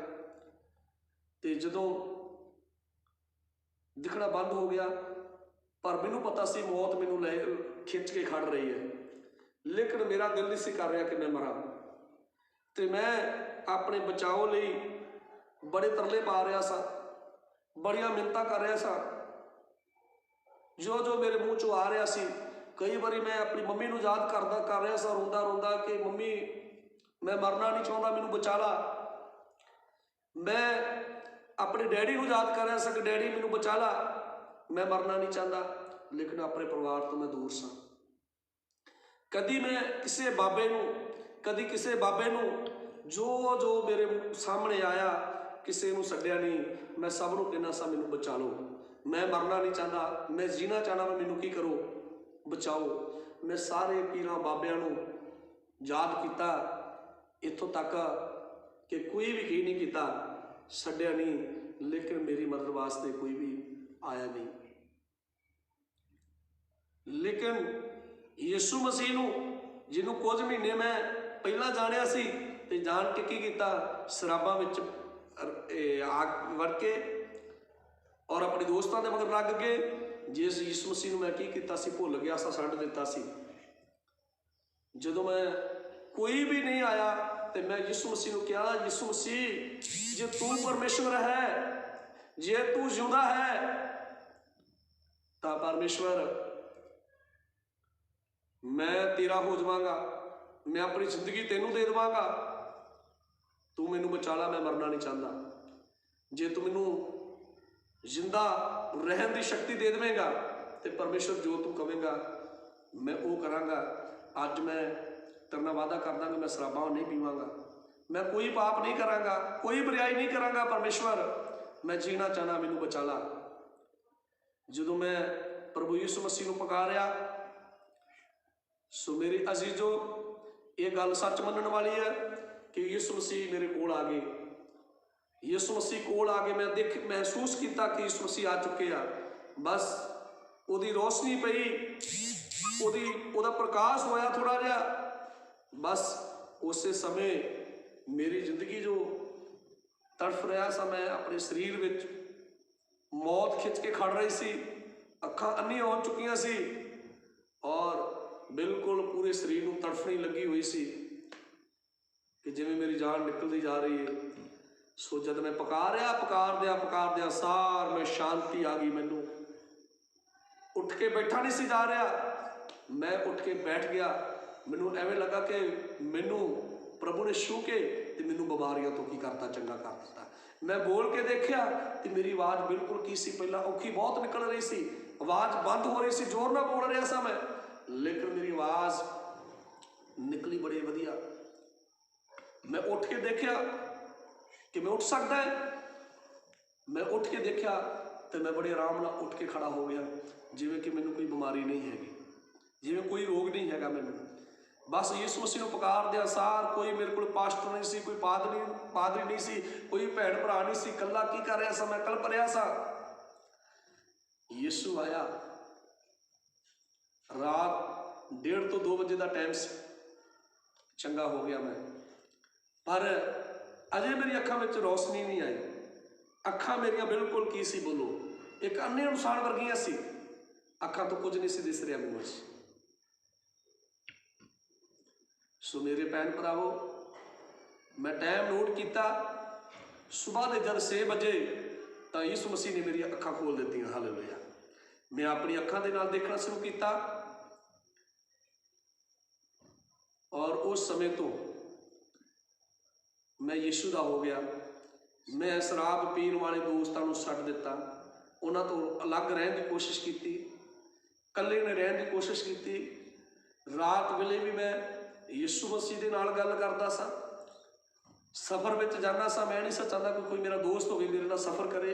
ਮੈਂ ਯਿਸੂ ਮਸੀਹ ਨੂੰ ਆਪਣਾ ਦੋਸਤ ਬਣਾ ਲਿਆ ਕਿ ਮੈਂ ਜਿੱਥੇ ਵੀ ਜਾਣਾ ਯਿਸੂ ਮਸੀਹ ਨੂੰ ਨਾਲ ਲੈ ਕੇ ਜਾਣਾ, ਕਿਸੇ ਦੋਸਤ ਦੇ ਨਾਲ ਨਹੀਂ ਜਾਣਾ। ਦੋਸਤ ਕੋਈ ਹੋਏਗਾ ਤਾਂ ਮੇਰੇ ਨਾਲ ਆਪਣੀਆਂ ਗੱਲਾਂ ਕਰੇਗਾ ਔਰ ਉਹ ਸੰਸਾਰ ਦੀਆਂ ਗੱਲਾਂ ਕਰੇਗਾ, ਉਹ ਸਰੀਰਕ ਗੱਲਾਂ ਕਰੇਗਾ ਤੇ ਮੈਂ ਤਾਂ ਕਿਹਦੇ ਨਾਲ ਗੱਲਾਂ ਕਰਨੀਆਂ। ਮੈਂ ਰਾਤ ਵੇਲੇ ਦਿਨ ਵੇਲੇ ਯਿਸੂ ਮਸੀਹ ਨਾਲ ਗੱਲਾਂ ਕਰਦਾ ਰਿਹਾ। ਇੱਕ ਨਵਾਂ ਨੇਮ ਮੈਂ ਲੈ ਕੇ ਗਿਆ ਸਾਂ, ਪਿਆਰ ਦਾ ਸੁਨੇਹਾ। ਉਹ ਪਿਆਰ ਦੇ ਸੁਨੇਹੇ ਨੂੰ ਮੈਂ ਰਾਤ ਦੇ ਵੇਲੇ ਉੱਥੇ ਮੈਂ ਸਿਕਿਉਰਿਟੀ ਗਾਰਡ ਦੀ ਡਿਊਟੀ ਕਰਦਾ ਹਾਂ। ਜਦ ਮੈਂ ਡਿਊਟੀ 'ਤੇ ਵੀ ਹੁੰਦਾ ਸਾਂ ਅਤੇ ਉਹਨੂੰ ਮੈਂ ਨਾਲ ਲੈ ਕੇ ਜਾਂਦਾ ਹਾਂ। ਪੂਰੀ ਰਾਤ ਮੈਂ ਪ੍ਰੇਅਰ ਕਰਦਾ ਸਾਂ। ਜਦੋਂ ਮੈਂ ਬਚਿਆ ਪੂਰੀ ਰਾਤ ਮੈਂ ਉਸ ਪਿਆਰ ਦੇ ਸੁਨੇਹੇ ਨੂੰ ਮੈਂ ਕੀ ਕਰਦਾ ਸਾਂ, ਬੜੇ ਪਿਆਰ ਦੇ ਨਾਲ ਕੀ ਕਰਦਾ ਸਾਂ, ਵੱਲੋਂ ਪੜ੍ਹਦਾ ਸਾਂ। ਹਾਲੇਲੂਇਆ। ਜੋ ਉਹਦੇ ਉੱਪਰ ਲਿਖਿਆ ਸੀ ਪਿਆਰ ਦਾ ਸੁਨੇਹਾ, ਮੈਂ ਉਹਨੂੰ ਸਮਝ ਨਹੀਂ ਪਾਇਆ ਪਹਿਲਾਂ ਕਿ ਪਿਆਰ ਦਾ ਸੁਨੇਹਾ ਹੈ। ਜਿਸ ਦਿਨ ਕਿਸੇ ਨੇ ਵੀ, ਕਿਸੇ ਪੀਰ ਨੇ, ਕਿਸੇ ਬਾਬੇ ਨੇ ਮੇਰੀ ਦੁਆ ਨਹੀਂ ਸੁਣੀ, ਮੇਰੀ ਮਦਦ ਨਹੀਂ ਕੀਤੀ, ਤਾਂ ਜਦ ਮੈਂ ਉਹ ਪਿਆਰ ਦੇ ਸੁਨੇਹੇ ਨੂੰ ਦੇਖਿਆ ਮੈਂ ਕਿਹਾ ਸੱਚਮੁੱਚ ਪਿਆਰ ਦਾ ਸੁਨੇਹਾ ਹੈ। ਸੱਚਮੁੱਚ ਯਿਸੂ ਕੀ ਕਰਦਾ, ਬੋਲੋ ਪਿਆਰ ਕਰਦਾ ਹੈ। ਮੈਂ ਤਾਂ ਕਿੰਨੇ ਤਰਲੇ ਪਾਏ ਨੇ ਸਭ ਗਾੜੀ ਕਿ ਮੈਨੂੰ ਬਚਾ ਲਓ, ਮੈਂ ਮਰਨਾ ਨਹੀਂ ਚਾਹੁੰਦਾ, ਮੈਂ ਜੀਣਾ ਚਾਹੁੰਦਾ, ਮੈਨੂੰ ਬਚਾ ਲਓ, ਪਰ ਕੋਈ ਮੇਰੀ ਮਦਦ ਕਰਨ ਵਾਸਤੇ ਆਇਆ ਨਹੀਂ, ਕਿਸੇ ਨੇ ਮੇਰੀ ਸਹਾਇਤਾ ਨਹੀਂ ਕੀਤੀ। ਪਰ ਯਿਸੂ ਮਸੀਹ ਨੂੰ ਜਦੋਂ ਇੱਕ ਆਵਾਜ਼ ਮਾਰ ਕੇ ਮੈਂ ਕੀ ਕੀਤਾ, ਬੋਲੋ ਪੁਕਾਰਿਆ, ਤਾਂ ਯਿਸੂ ਮਸੀਹ ਮੇਰੀ ਆਵਾਜ਼ ਸੁਣ ਕੇ ਉਸੇ ਸਮੇਂ ਆਇਆ ਤੇ ਉਹਨੇ ਮੈਨੂੰ ਬਚਾ ਲਿਆ। ਮੇਰੇ ਸਰੀਰ ਵਿੱਚ ਤਾਕਤ ਆ ਗਈ। ਜਿੱਥੇ ਮੈਂ ਕਾਫੀ ਸਮੇਂ ਤੋਂ ਤੁਰ ਫਿਰ ਨਹੀਂ ਸਾ ਰਿਹਾ, ਮੈਂ ਤੁਰਨਾ ਫਿਰਨਾ ਸ਼ੁਰੂ ਕੀਤਾ। ਅੱਖਾਂ 'ਚ ਰੋਸ਼ਨੀ ਕੀ ਕੀਤੀ ਆਈ। ਇਸ ਸਮੇਂ ਲਗਾਤਾਰ ਪ੍ਰਾਰਥਨਾ, ਲਗਾਤਾਰ ਵਚਨ, ਲਗਾਤਾਰ ਪ੍ਰਾਰਥਨਾ, ਲਗਾਤਾਰ ਵਚਨ। ਕੁਝ ਸਮੇਂ ਤੱਕ ਮੈਂ ਉੱਥੇ ਰਿਹਾ ਕਿਉਂਕਿ ਸਰੀਰ ਇੰਨਾ ਕਮਜ਼ੋਰ ਹੋ ਚੁੱਕਾ ਸੀ ਕਿ ਮੈਂ ਟ੍ਰੇਨ ਦੇ ਵਿੱਚ ਵੀ ਸਫ਼ਰ ਨਹੀਂ ਕਰ ਸਕਦਾ। ਮੇਰੇ ਲਈ ਕੁਝ ਸਮਾਂ 1 ਘੰਟਾ ਸਫ਼ਰ ਕਰਨਾ ਵੀ ਬੜਾ ਮੁਸ਼ਕਲ ਸੀ ਕਿਉਂਕਿ ਸਰੀਰ ਸੁੱਕ ਚੁੱਕਾ ਸੀ, ਸਿਰਫ ਮਾਸ ਸੁੱਕ ਚੁੱਕਾ ਸੀ ਮੇਰੇ ਤੋਂ। ਮੈਂ ਸਿਰਫ ਕੀ ਸਾ ਬੋਲੋ, ਹੱਡੀਆਂ ਰਹਿ ਗਈਆਂ ਸੀ ਮੇਰੀਆਂ। ਹਾਲੇਲੂਇਆ। ਜਦੋਂ ਮੈਂ ਕੁਝ ਸਮਾਂ ਪ੍ਰਭੂ ਨਾਲ ਬਤੀਤ ਕੀਤਾ ਤਾਂ ਮੈਂ ਪੰਜਾਬ ਆਇਆ, ਆਪਣੇ ਘਰ ਆਇਆ ਤੇ ਮੈਂ ਆਪਣਾ ਕਾਰੋਬਾਰ ਸ਼ੁਰੂ ਕੀਤਾ। ਜਦੋਂ ਮੈਂ ਆਪਣਾ ਕਾਰੋਬਾਰ ਸ਼ੁਰੂ ਕੀਤਾ, ਕਾਰੋਬਾਰ ਵਧੀਆ ਚੱਲ ਰਿਹਾ ਸੀ ਤੇ ਕੁਝ ਸਮੇਂ ਬਾਅਦ ਯਿਸੂ ਮਸੀਹ ਨੇ ਮੈਨੂੰ ਬੁਲਾਉਣਾ ਸ਼ੁਰੂ ਕੀਤਾ ਸੇਵਾ ਵਾਸਤੇ। ਯਿਸੂ ਮਸੀਹ ਕਹਿੰਦਾ, ਯਾਦ ਕਰ, ਤੂੰ ਕਿਹਾ ਸੀ ਮੈਂ ਆਪਣਾ ਜੀਵਨ ਤੇਰੇ ਲੇਖੇ ਲਾ ਦਾਂਗਾ, ਤੇਰਾ ਹੋ ਜਾਵਾਂਗਾ। ਤੂੰ ਇਸ ਕੰਮ ਲਈ ਨਹੀਂ ਚੁਣਿਆ ਗਿਆ, ਤੂੰ ਮੇਰੇ ਕੰਮ ਦੇ ਵਾਸਤੇ ਚੁਣਿਆ ਗਿਆ। ਤੇ ਮੈਂ ਪ੍ਰਭੂ ਨੂੰ ਕਿਹਾ ਉਸ ਸਮੇਂ ਕਿ ਪ੍ਰਭੂ, ਹੇ ਪਰਮੇਸ਼ਵਰ, ਲੋਕ ਦਸਵੰਧ ਦਿੰਦੇ ਨੇ, ਮੈਂ ਦਸਵੰਧ ਨਾਲੋਂ ਡਬਲ ਦੇਵਾਂਗਾ, ਤੇਰੇ ਨਾਲ ਮੇਰਾ ਵਾਅਦਾ ਹੈ। ਮੈਂ ਪੈਸੇ ਨਾਲ ਸੇਵਾ ਕਰਾਂਗਾ, ਲੇਕਿਨ ਮੇਰੇ ਵਿੱਚ ਇੰਨੀ ਖੂਬੀ ਲਿਆਕਤ ਨਹੀਂ ਕਿ ਉਹ ਜੋ ਮੈਂ ਤੇਰੀ ਸੇਵਾ ਕਰ ਸਕਾਂ। ਇਹ ਪ੍ਰਭੂ, ਮੈਨੂੰ ਬੋਲਣਾ ਨਹੀਂ ਆਉਂਦਾ, ਪ੍ਰਭੂ ਮੈਨੂੰ ਪ੍ਰਚਾਰ ਕਰਨਾ ਨਹੀਂ ਆਉਂਦਾ, ਪ੍ਰਭੂ ਇੰਨਾ ਜ਼ਿਆਦਾ ਮੈਂ ਵਿਦਵਾਨ ਨਹੀਂ ਹੈਗਾ, ਇੰਨਾ ਜ਼ਿਆਦਾ ਮੈਂ ਪੜ੍ਹਿਆ ਲਿਖਿਆ ਵੀ ਨਹੀਂ ਹੈਗਾ, ਇਹ ਪ੍ਰਚਾਰ ਕਰਨਾ ਮੇਰੇ ਲਈ ਬਹੁਤ ਜ਼ਿਆਦਾ ਔਖਾ ਹੈ। ਮੈਂ ਪ੍ਰਭੂ ਨੂੰ ਕਿਹਾ ਕਿ ਪ੍ਰਭੂ, ਮੈਨੂੰ ਤਾਂ ਸ਼ੁਰੂ ਤੋਂ ਹੀ ਦੁਸ਼ਟ ਆਤਮਿਆਂ ਨੇ, ਭੂਤਾਂ ਨੇ ਮੇਰੇ ਪਰਿਵਾਰ ਦੇ ਹਾਲਾਤ ਮਾੜੇ ਕੀਤੇ ਹੈ। ਇਹਨਾਂ ਚੀਜ਼ਾਂ ਤੋਂ ਤਾਂ ਮੈਨੂੰ ਬਹੁਤ ਜ਼ਿਆਦਾ ਡਰ ਲੱਗਦਾ ਹੈ। ਮੈਂ ਭੂਤਾਂ ਨੂੰ ਪ੍ਰਭੂ ਕਿਵੇਂ ਕੱਢ ਸਕਦਾ ਹੈ, ਕਿਉਂਕਿ ਭੂਤਾਂ ਨੇ ਤਾਂ ਸਾਡੇ ਪਰਿਵਾਰ ਦਾ ਮਿਲ ਕੇ ਕੀ ਕੱਢਿਆ ਹੋਇਆ, ਕਚੂੰਬਰ ਕੱਢਿਆ ਹੋਇਆ। ਨਹੀਂ ਪ੍ਰਭੂ, ਮੈਂ ਤੇਰੀ ਸੇਵਾ ਕਰ ਸਕਦਾ। 1.5 ਸਾਲ ਤੱਕ ਮੈਂ ਪ੍ਰਭੂ ਦਾ ਇਨਕਾਰ ਕੀਤਾ ਕਿ ਪ੍ਰਭੂ, ਬਾਕੀ ਸਭ ਕੁਝ ਕਰ ਸਕਦਾ ਵਾਂ, ਹਰ ਐਤਵਾਰ ਜਿੰਨਾ ਚਿਰ ਜੀਦਾ ਮੈਂ ਤੇਰੇ ਘਰ ਦੇ ਵਿੱਚ ਆਵਾਂਗਾ, ਦਸਵੰਧ ਨਹੀਂ ਦੇਵਾਂਗਾ। ਵਚਨ ਤੇ ਦਸਵੰਧ ਲਿਖਿਆ, ਦਸਵੰਧ ਨੂੰ ਵੱਧ ਕੇ ਮੈਂ ਸੇਵਾ ਕਰਾਂਗਾ। ਲੇਕਿਨ ਪ੍ਰਭੂ ਨਹੀਂ ਮੰਨੇ। ਪ੍ਰਭੂ ਮੈਨੂੰ ਬੁਲਾਉਂਦੇ ਰਹੇ, 1.5 ਸਾਲ ਤੱਕ ਬੁਲਾਉਂਦੇ ਰਹੇ। ਜਦੋਂ ਮੈਨੂੰ ਪ੍ਰਭੂ ਬੁਲਾਉਂਦੇ ਸੀ, ਨਹੀਂ ਸਾਂ ਮੈਂ ਪ੍ਰਭੂ ਦੀ ਮੰਨ ਰਿਹਾ, ਆਪਣੀ ਮਰਜ਼ੀ ਕਰ ਰਿਹਾ ਸਾਂ। ਸੋ ਮੇਰੇ ਭੈਣ ਭਰਾਵੋ, ਮੈਂ ਬਿਮਾਰ ਹੋਣਾ ਸ਼ੁਰੂ ਕੀਤਾ। ਫਿਰ ਬਿਮਾਰ ਰਹਿਣਾ ਸ਼ੁਰੂ ਕੀਤਾ, ਮੈਂ ਬਿਮਾਰ ਹੋਣ ਲੱਗ ਪਿਆ। ਮੈਂ ਜਦ ਮੈਂ ਪ੍ਰਭੂ ਦੇ ਦਾਸ ਨਾਲ ਬੰਦਗੀ ਤੇ ਜਾਣਾ ਤੇ ਮੈਂ ਬਿਲਕੁਲ ਠੀਕ ਹੋਣਾ, ਕੋਈ ਬਿਮਾਰੀ ਨਹੀਂ ਸੀ ਹੁੰਦੀ ਮੈਨੂੰ। ਜਦ ਮੈਂ ਆਪਣਾ ਕੰਮ ਕਰਨਾ ਤੇ ਕੰਮ ਕਰਨ ਬਾਰੇ ਸੋਚਦਾ ਹੀ ਸਾਂ ਤਾਂ ਮੈਂ ਬਿਮਾਰ ਹੋ ਕੇ ਡਿੱਗ ਜਾਂਦਾ ਸਾਂ। ਬਸ ਉਸ ਸਮੇਂ ਮੈਨੂੰ ਹੋ ਗਿਆ ਕਿ ਪ੍ਰਭੂ, ਹੁਣ ਤਾਂ ਮੈਂ ਚਰਚ ਵੀ ਜਾ ਰਿਹਾ ਵਾਂ, ਹੁਣ ਤਾਂ ਮੈਂ ਸ਼ਰਾਬ ਨਹੀਂ ਪੀ ਰਿਹਾ, ਹੁਣ ਤਾਂ ਮੈਂ ਕੋਈ ਪਾਪ ਨਹੀਂ ਕਰ ਰਿਹਾ, ਲੇਕਿਨ ਹੁਣ ਮੈਂ ਕਿਉਂ ਬਿਮਾਰ ਰਿਹਾ। ਫਿਰ ਮੁਸ਼ਕਲਾਂ ਵਧਣੀਆਂ ਜਿਹੜੀਆਂ ਉਹ ਸ਼ੁਰੂ ਹੋ ਗਈਆਂ। ਪਰੇਸ਼ਾਨੀਆਂ ਵਧਣੀਆਂ ਕੀ ਹੋ ਗਈਆਂ, ਸ਼ੁਰੂ ਹੋ ਗਈਆਂ। ਲੇਕਿਨ ਮੈਨੂੰ ਪਤਾ ਸੀ ਮੈਨੂੰ ਪ੍ਰਭੂ ਬੁਲਾ ਰਹੇ ਨੇ। ਘਰ ਦੇ ਹਾਲਾਤ ਬੁਰੇ ਸੀ, ਘਰ ਦੇ ਵਿੱਚੋਂ ਵੱਡਾ ਸਾਂ ਮੈਂ, ਭੈਣ ਭਰਾ ਬਿਲਕੁਲ ਛੋਟੇ ਸੀ, ਪਰ ਮੈਂ ਸੋਚਦਾ ਸਾਂ ਕਿ ਮੈਂ ਕੰਮ ਕਰਾਂਗਾ ਤੇ ਮੇਰੇ ਭੈਣ ਭਰਾਵਾਂ ਦਾ ਵਧੀਆ ਪਾਲਣ ਪੋਸ਼ਣ ਹੋਏਗਾ। ਡੈਡੀ ਬਿਮਾਰ ਰਹਿੰਦੇ ਨੇ। ਜਦੋਂ ਮੈਂ ਆਪਣੇ ਡੈਡੀ ਨਾਲ ਗੱਲ ਕੀਤੀ ਤੇ ਡੈਡੀ ਕਹਿੰਦੇ ਵੀ ਹੁਣ ਤੁਸੀਂ ਪਹਿਲਾਂ ਨਿੱਕੇ ਨਿੱਕੇ ਸੀ ਤੇ ਬੜੇ ਦੁੱਖਾਂ ਦੇ ਨਾਲ ਤੁਹਾਨੂੰ ਪਾਲ ਕੇ ਵੱਡੇ ਕੀਤਾ ਤੇ ਸੋਚਿਆ ਸੀ ਵੀ ਸੁੱਖ ਆਏਗਾ ਕੋਈ, ਹੁਣ ਤੁਸੀਂ ਵੱਡੇ ਹੋ ਗਏ ਜਦੋਂ ਹੁਣ ਤੁਸੀਂ ਕਹਿੰਦੇ ਪ੍ਰਭੂ ਦੀ ਸੇਵਾ ਕਰਨੀ ਹੈ। ਕੁਝ ਸਮਾਂ ਫਿਰ ਬੀਤ ਗਿਆ। ਇਹ ਗੱਲ ਨੂੰ ਸੁਣ ਕੇ ਵੀ ਕਿਵੇਂ ਕਰੀਏ ਸੇਵਾ, ਆਪਣੇ ਲਈ ਪ੍ਰਭੂ ਬੁਲਾ ਰਿਹਾ ਆ ਪਰ ਸੇਵਾ ਕਿਵੇਂ ਕਰੀਏ। ਉਸ ਤੋਂ ਬਾਅਦ ਨਹੀਂ, ਜਦ ਮੈਂ ਠੀਕ ਹੋਇਆ ਫਿਰ ਮੈਂ ਆਪਣੀ ਮੰਮੀ ਨਾਲ ਕਿਹਾ ਕਿ ਮੈਂ ਕਿਹਾ ਮੰਮੀ ਮੈਨੂੰ ਪ੍ਰਭੂ ਬੁਲਾ ਰਹੇ ਨੇ। ਮੇਰੀ ਮੰਮੀ ਕਹਿੰਦੇ ਕਿ ਹਾਂ ਠੀਕ ਹੈ, ਤੂੰ ਬਿਮਾਰ ਰਹਿਣਾ, ਦੇਖੀ ਜਾਊ ਪ੍ਰਭੂ ਯਿਸੂ ਮਸੀਹ ਆਪੇ ਖਾਣ ਦੇ ਲਈ ਰੋਟੀਆਂ ਦੇਵੇਗਾ, ਆਪੇ ਸਾਰਾ ਇੰਤਜ਼ਾਮ ਕਰੇਗਾ, ਤੁਸੀਂ ਜੇ ਪ੍ਰਭੂ ਬੁਲਾਉਂਦਾ ਤਾਂ ਸੇਵਾ ਕਰ ਲਓ। ਹਾਲੇਲੂਇਆ। ਸੋ ਮੈਂ ਪ੍ਰਭੂ ਦੀ ਸੇਵਾ ਦਾ ਫੈਸਲਾ ਲਿਆ। ਜਦ ਉਸੇ ਸਮੇਂ ਮੇਰੇ ਸਰੀਰ ਵਿੱਚ ਤਾਕਤ ਆਈ। ਮੇਰਾ ਸਰੀਰ ਜਿਹੜਾ ਬਿਮਾਰ ਰਹਿੰਦਾ ਸੀ, ਜਿਹੜੀ ਕਮਜ਼ੋਰੀ ਸੀ ਸਰੀਰ 'ਚ, ਪ੍ਰਭੂ ਨੇ ਤਕੜਾ ਕੀਤਾ, ਮੈਨੂੰ ਪਾਵਰ ਦਿੱਤੀ ਔਰ ਉਸ ਸਮੇਂ ਮੈਂ ਪ੍ਰਭੂ ਦੀ ਸੇਵਾ ਦੇ ਲਈ ਤਿਆਰ ਹੋ ਗਿਆ। ਪਰ ਉਸ ਸਮੇਂ ਮੇਰੇ 'ਚ ਬਹੁਤ ਵੱਡੀ ਕਮੀ ਸੀ। ਮੇਰੀ ਜੀਭ ਥਥਲੀ ਸੀ ਔਰ ਮੇਰਾ ਸੁਭਾਅ ਜਿਹੜਾ ਸੀ ਉਹ ਬੜਾ ਸੰਗਣ ਵਾਲਾ ਸੀ ਕਿ ਮੈਂ 4-5 ਲੋਕਾਂ ਦੇ ਸਾਹਮਣੇ ਖੁੱਲ੍ਹ ਕੇ ਗੱਲ ਨਹੀਂ ਸੀ ਕਰ ਸਕਦਾ। ਲੇਕਿਨ ਮੈਨੂੰ ਪਤਾ ਸੀ ਪ੍ਰਚਾਰ ਬੜੀ ਦਲੇਰੀ ਨਾਲ ਕਰਨਾ ਪੈਂਦਾ ਹੈ, ਖੁੱਲ੍ਹ ਕੇ ਕਰਨਾ ਪੈਂਦਾ ਹੈ, ਪਬਲਿਕ ਦੇ ਵਿੱਚ ਕਰਨਾ ਪੈਂਦਾ ਹੈ। ਇਹ ਜਰਾ ਵੀ ਇਵੇਂ ਦੇ ਕੋਈ ਗੁਣ ਮੇਰੇ ਵਿੱਚ ਨਹੀਂ ਸੀ ਹੈਗੇ। ਜਦੋਂ ਮੈਂ ਆਪਣੇ ਪਾਸਟਰ ਨਾਲ ਗੱਲ ਕੀਤੀ ਤਾਂ ਮੈਂ ਸੰਭਾਲ ਚਰਚ ਦੇ ਵਿੱਚੋਂ ਮੈਨੂੰ ਛੱਡ ਕੇ ਆਏ ਔਰ ਉਸ ਜਗ੍ਹਾ ਤੇ ਮੈਂ ਬਿਲਕੁਲ ਨਵਾਂ ਸਾਂ। ਜਦੋਂ ਮੈਨੂੰ ਕਿਤੇ ਦੁਆ ਕਰਨ ਦਾ ਮੌਕਾ ਮਿਲਦਾ ਸੀ ਤੇ ਮੈਂ ਦੁਆ ਨਹੀਂ ਸਾ ਕਰ ਪੈਂਦਾ। ਮੈਂ ਹਾਲੇਲੂਇਆ ਬੋਲ ਕੇ ਤੇ ਮੇਰੀ ਜ਼ੁਬਾਨ ਬੰਦ ਹੋ ਜਾਂਦੀ ਸੀ, ਅੱਗੇ ਮੈਨੂੰ ਕੁਝ ਨਹੀਂ ਸੀ ਆਉਂਦਾ ਕਿ ਦੁਆ ਕਿਵੇਂ ਕਰਨੀ। ਪਬਲਿਕ ਨੂੰ ਵੇਖ ਕੇ ਮੈਂ ਡਰ ਜਾਂਦਾ ਸਾਂ। ਜਦੋਂ ਕਿਤੇ ਮੈਨੂੰ ਗਵਾਹੀ ਦਾ ਮੌਕਾ ਦਿੰਦੇ ਸੀ ਤਾਂ ਮੈਂ ਜਦੋਂ ਲੋਕਾਂ ਨੂੰ ਵੇਖਦਾ ਸੀ ਤਾਂ ਮੈਂ ਡਰ ਜਾਂਦਾ ਸਾਂ, ਘਬਰਾ ਜਾਂਦਾ ਸਾਂ, ਮੇਰੀ ਅੱਖਾਂ ਗੜੀ ਹਨੇਰ ਹੋ ਜਾਂਦਾ ਸੀ, ਚੱਕਰ ਆ ਜਾਂਦੇ ਸੀ ਮੈਨੂੰ ਔਰ ਮੈਂ ਨਹੀਂ ਸੀ ਬੋਲ ਪੈਂਦਾ। ਉੱਥੇ ਮੇਰਾ ਮੂੰਹ ਜੁੜ ਜਾਂਦਾ ਸੀ, ਚੁੱਪ ਹੋ ਜਾਂਦਾ ਸਾਂ ਮੈਂ ਇੱਕ ਬੁੱਤ ਦੀ ਤਰ੍ਹਾਂ, ਕੁਝ ਵੀ ਬੋਲ ਨਹੀਂ ਸਕਦਾ। ਇਸ ਤਰ੍ਹਾਂ 2-2.5 ਮਹੀਨੇ ਜਦੋਂ ਮੈਂ ਰਿਹਾ ਸੀਗਾ ਤੇ ਮੈਂ ਹੌਲੀ ਹੌਲੀ ਪਰਮੇਸ਼ਰ ਨੂੰ ਕਹਿਣਾ ਸ਼ੁਰੂ ਕੀਤਾ ਕਿ ਪਰਮੇਸ਼ਰ ਹੁਣ ਮੈਂ ਤੇਰੇ ਲਈ ਚੁਣਿਆ ਗਿਆ, ਤੇਰੀ ਸੇਵਾ ਵਿੱਚ ਆ ਗਿਆ, ਤੂੰ ਮੈਨੂੰ ਬੁਲਾਇਆ ਵਾ, ਲੇਕਿਨ ਮੈਨੂੰ ਬੋਲਣਾ ਤਾਂ ਆਉਂਦਾ ਨਹੀਂ ਹੈ। ਮੈਂ ਕਿਵੇਂ ਬੋਲਾਂਗਾ, ਕਿਵੇਂ ਸਿਖਾਵਾਂਗਾ, ਮੈਨੂੰ ਕੋਈ ਸਮਝ ਨਹੀਂ ਆ ਰਿਹਾ। ਤੂੰ ਮੇਰੇ ਪ੍ਰਭੂ ਮੈਨੂੰ ਸਿਖਾ। ਤੋ ਜੋ ਸਾਡੇ ਪ੍ਰਭੂ ਦੇ ਦਾਸ, ਜੋ ਸੀਨੀਅਰ ਪ੍ਰਭੂ ਦੇ ਸੰਤ ਸੀ ਪਾਸਟਰ ਅਮਾਨੁਅਲ ਜੀ, ਉਹਨਾਂ ਨੇ ਇੱਕ ਮੀਟਿੰਗ ਜਦੋਂ ਬੁੱਧਵਾਰ ਦੀ ਮੀਟਿੰਗ ਜਿਹੜੀ ਸੁਬਾਹ ਦੀ, ਹਰ ਰੋਜ਼ ਦੀ ਮੀਟਿੰਗ ਜਿਹੜੀ ਸੁਬਾਹ ਦੀ ਉਹਨਾਂ ਨੇ ਸ਼ੁਰੂ ਕੀਤੀ। ਉਹਨਾਂ ਦੀ ਕਾਫੀ ਵੱਡੀ ਕਲੀਸਿਆ ਸੀ ਤਾਂ ਹਰ ਰੋਜ਼ ਸੁਬਾਹ 4 ਵਜੇ ਉਹਨਾਂ ਦੇ ਕੋਲੇ ਕੋਈ 500 ਲੋਕ 600 ਲੋਕ ਜਿਹੜੇ ਸੀ, 400 ਲੋਕ, ਮਤਲਬ ਕਾਫੀ ਲੋਕ ਜਿਹੜੇ ਉਹਨਾਂ ਦੇ ਚਰਚ ਦੇ ਵਿੱਚ ਕੀ ਕਰਦੇ ਸੀ, ਬੁਲਵਾਉਂਦੇ ਸੀ।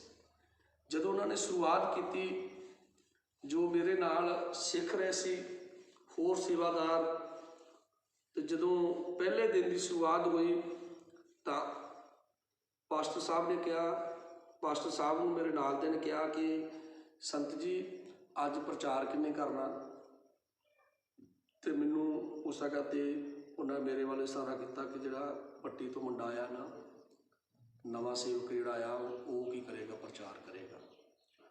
ਲੇਕਿਨ ਮੈਂ ਬਿਲਕੁਲ ਜ਼ੀਰੋ ਲੈਵਲ ਸਾਂ ਤੇ ਮੈਂ ਉਸ ਜਗ੍ਹਾ ਤੇ ਪਹਿਲਾਂ ਹੀ ਡਰਦਾ ਹੋਇਆ, ਉੱਥੇ ਚਰਚ ਵਿੱਚ ਇੱਕ ਚੌਂਕਾ ਬਣਿਆ ਹੋਇਆ ਸੀ ਜਿੱਥੇ ਚਾਹ ਬਣਾਉਂਦੇ ਸਾਂ ਜਾਂ ਖਾਣਾ ਬਣਾਉਂਦੇ ਸਾਂ, ਤੇ ਮੈਂ ਉਸ ਜਗ੍ਹਾ ਤੇ ਦੀਵਾਰ ਦੇ ਉਹਨੇ ਲੁੱਕ ਕੇ ਬੈਠਾ ਸਾਂ, ਨਾਲੇ ਚਾਹ ਬਣਾ ਰਿਹਾ ਸਾਂ ਕਿ ਕਿਤੇ ਮੈਨੂੰ ਨਾ ਕੋਈ ਕਹਿ ਦੇਣ ਵੀ ਤੁਸੀਂ ਪ੍ਰਚਾਰ ਕਰਨਾ।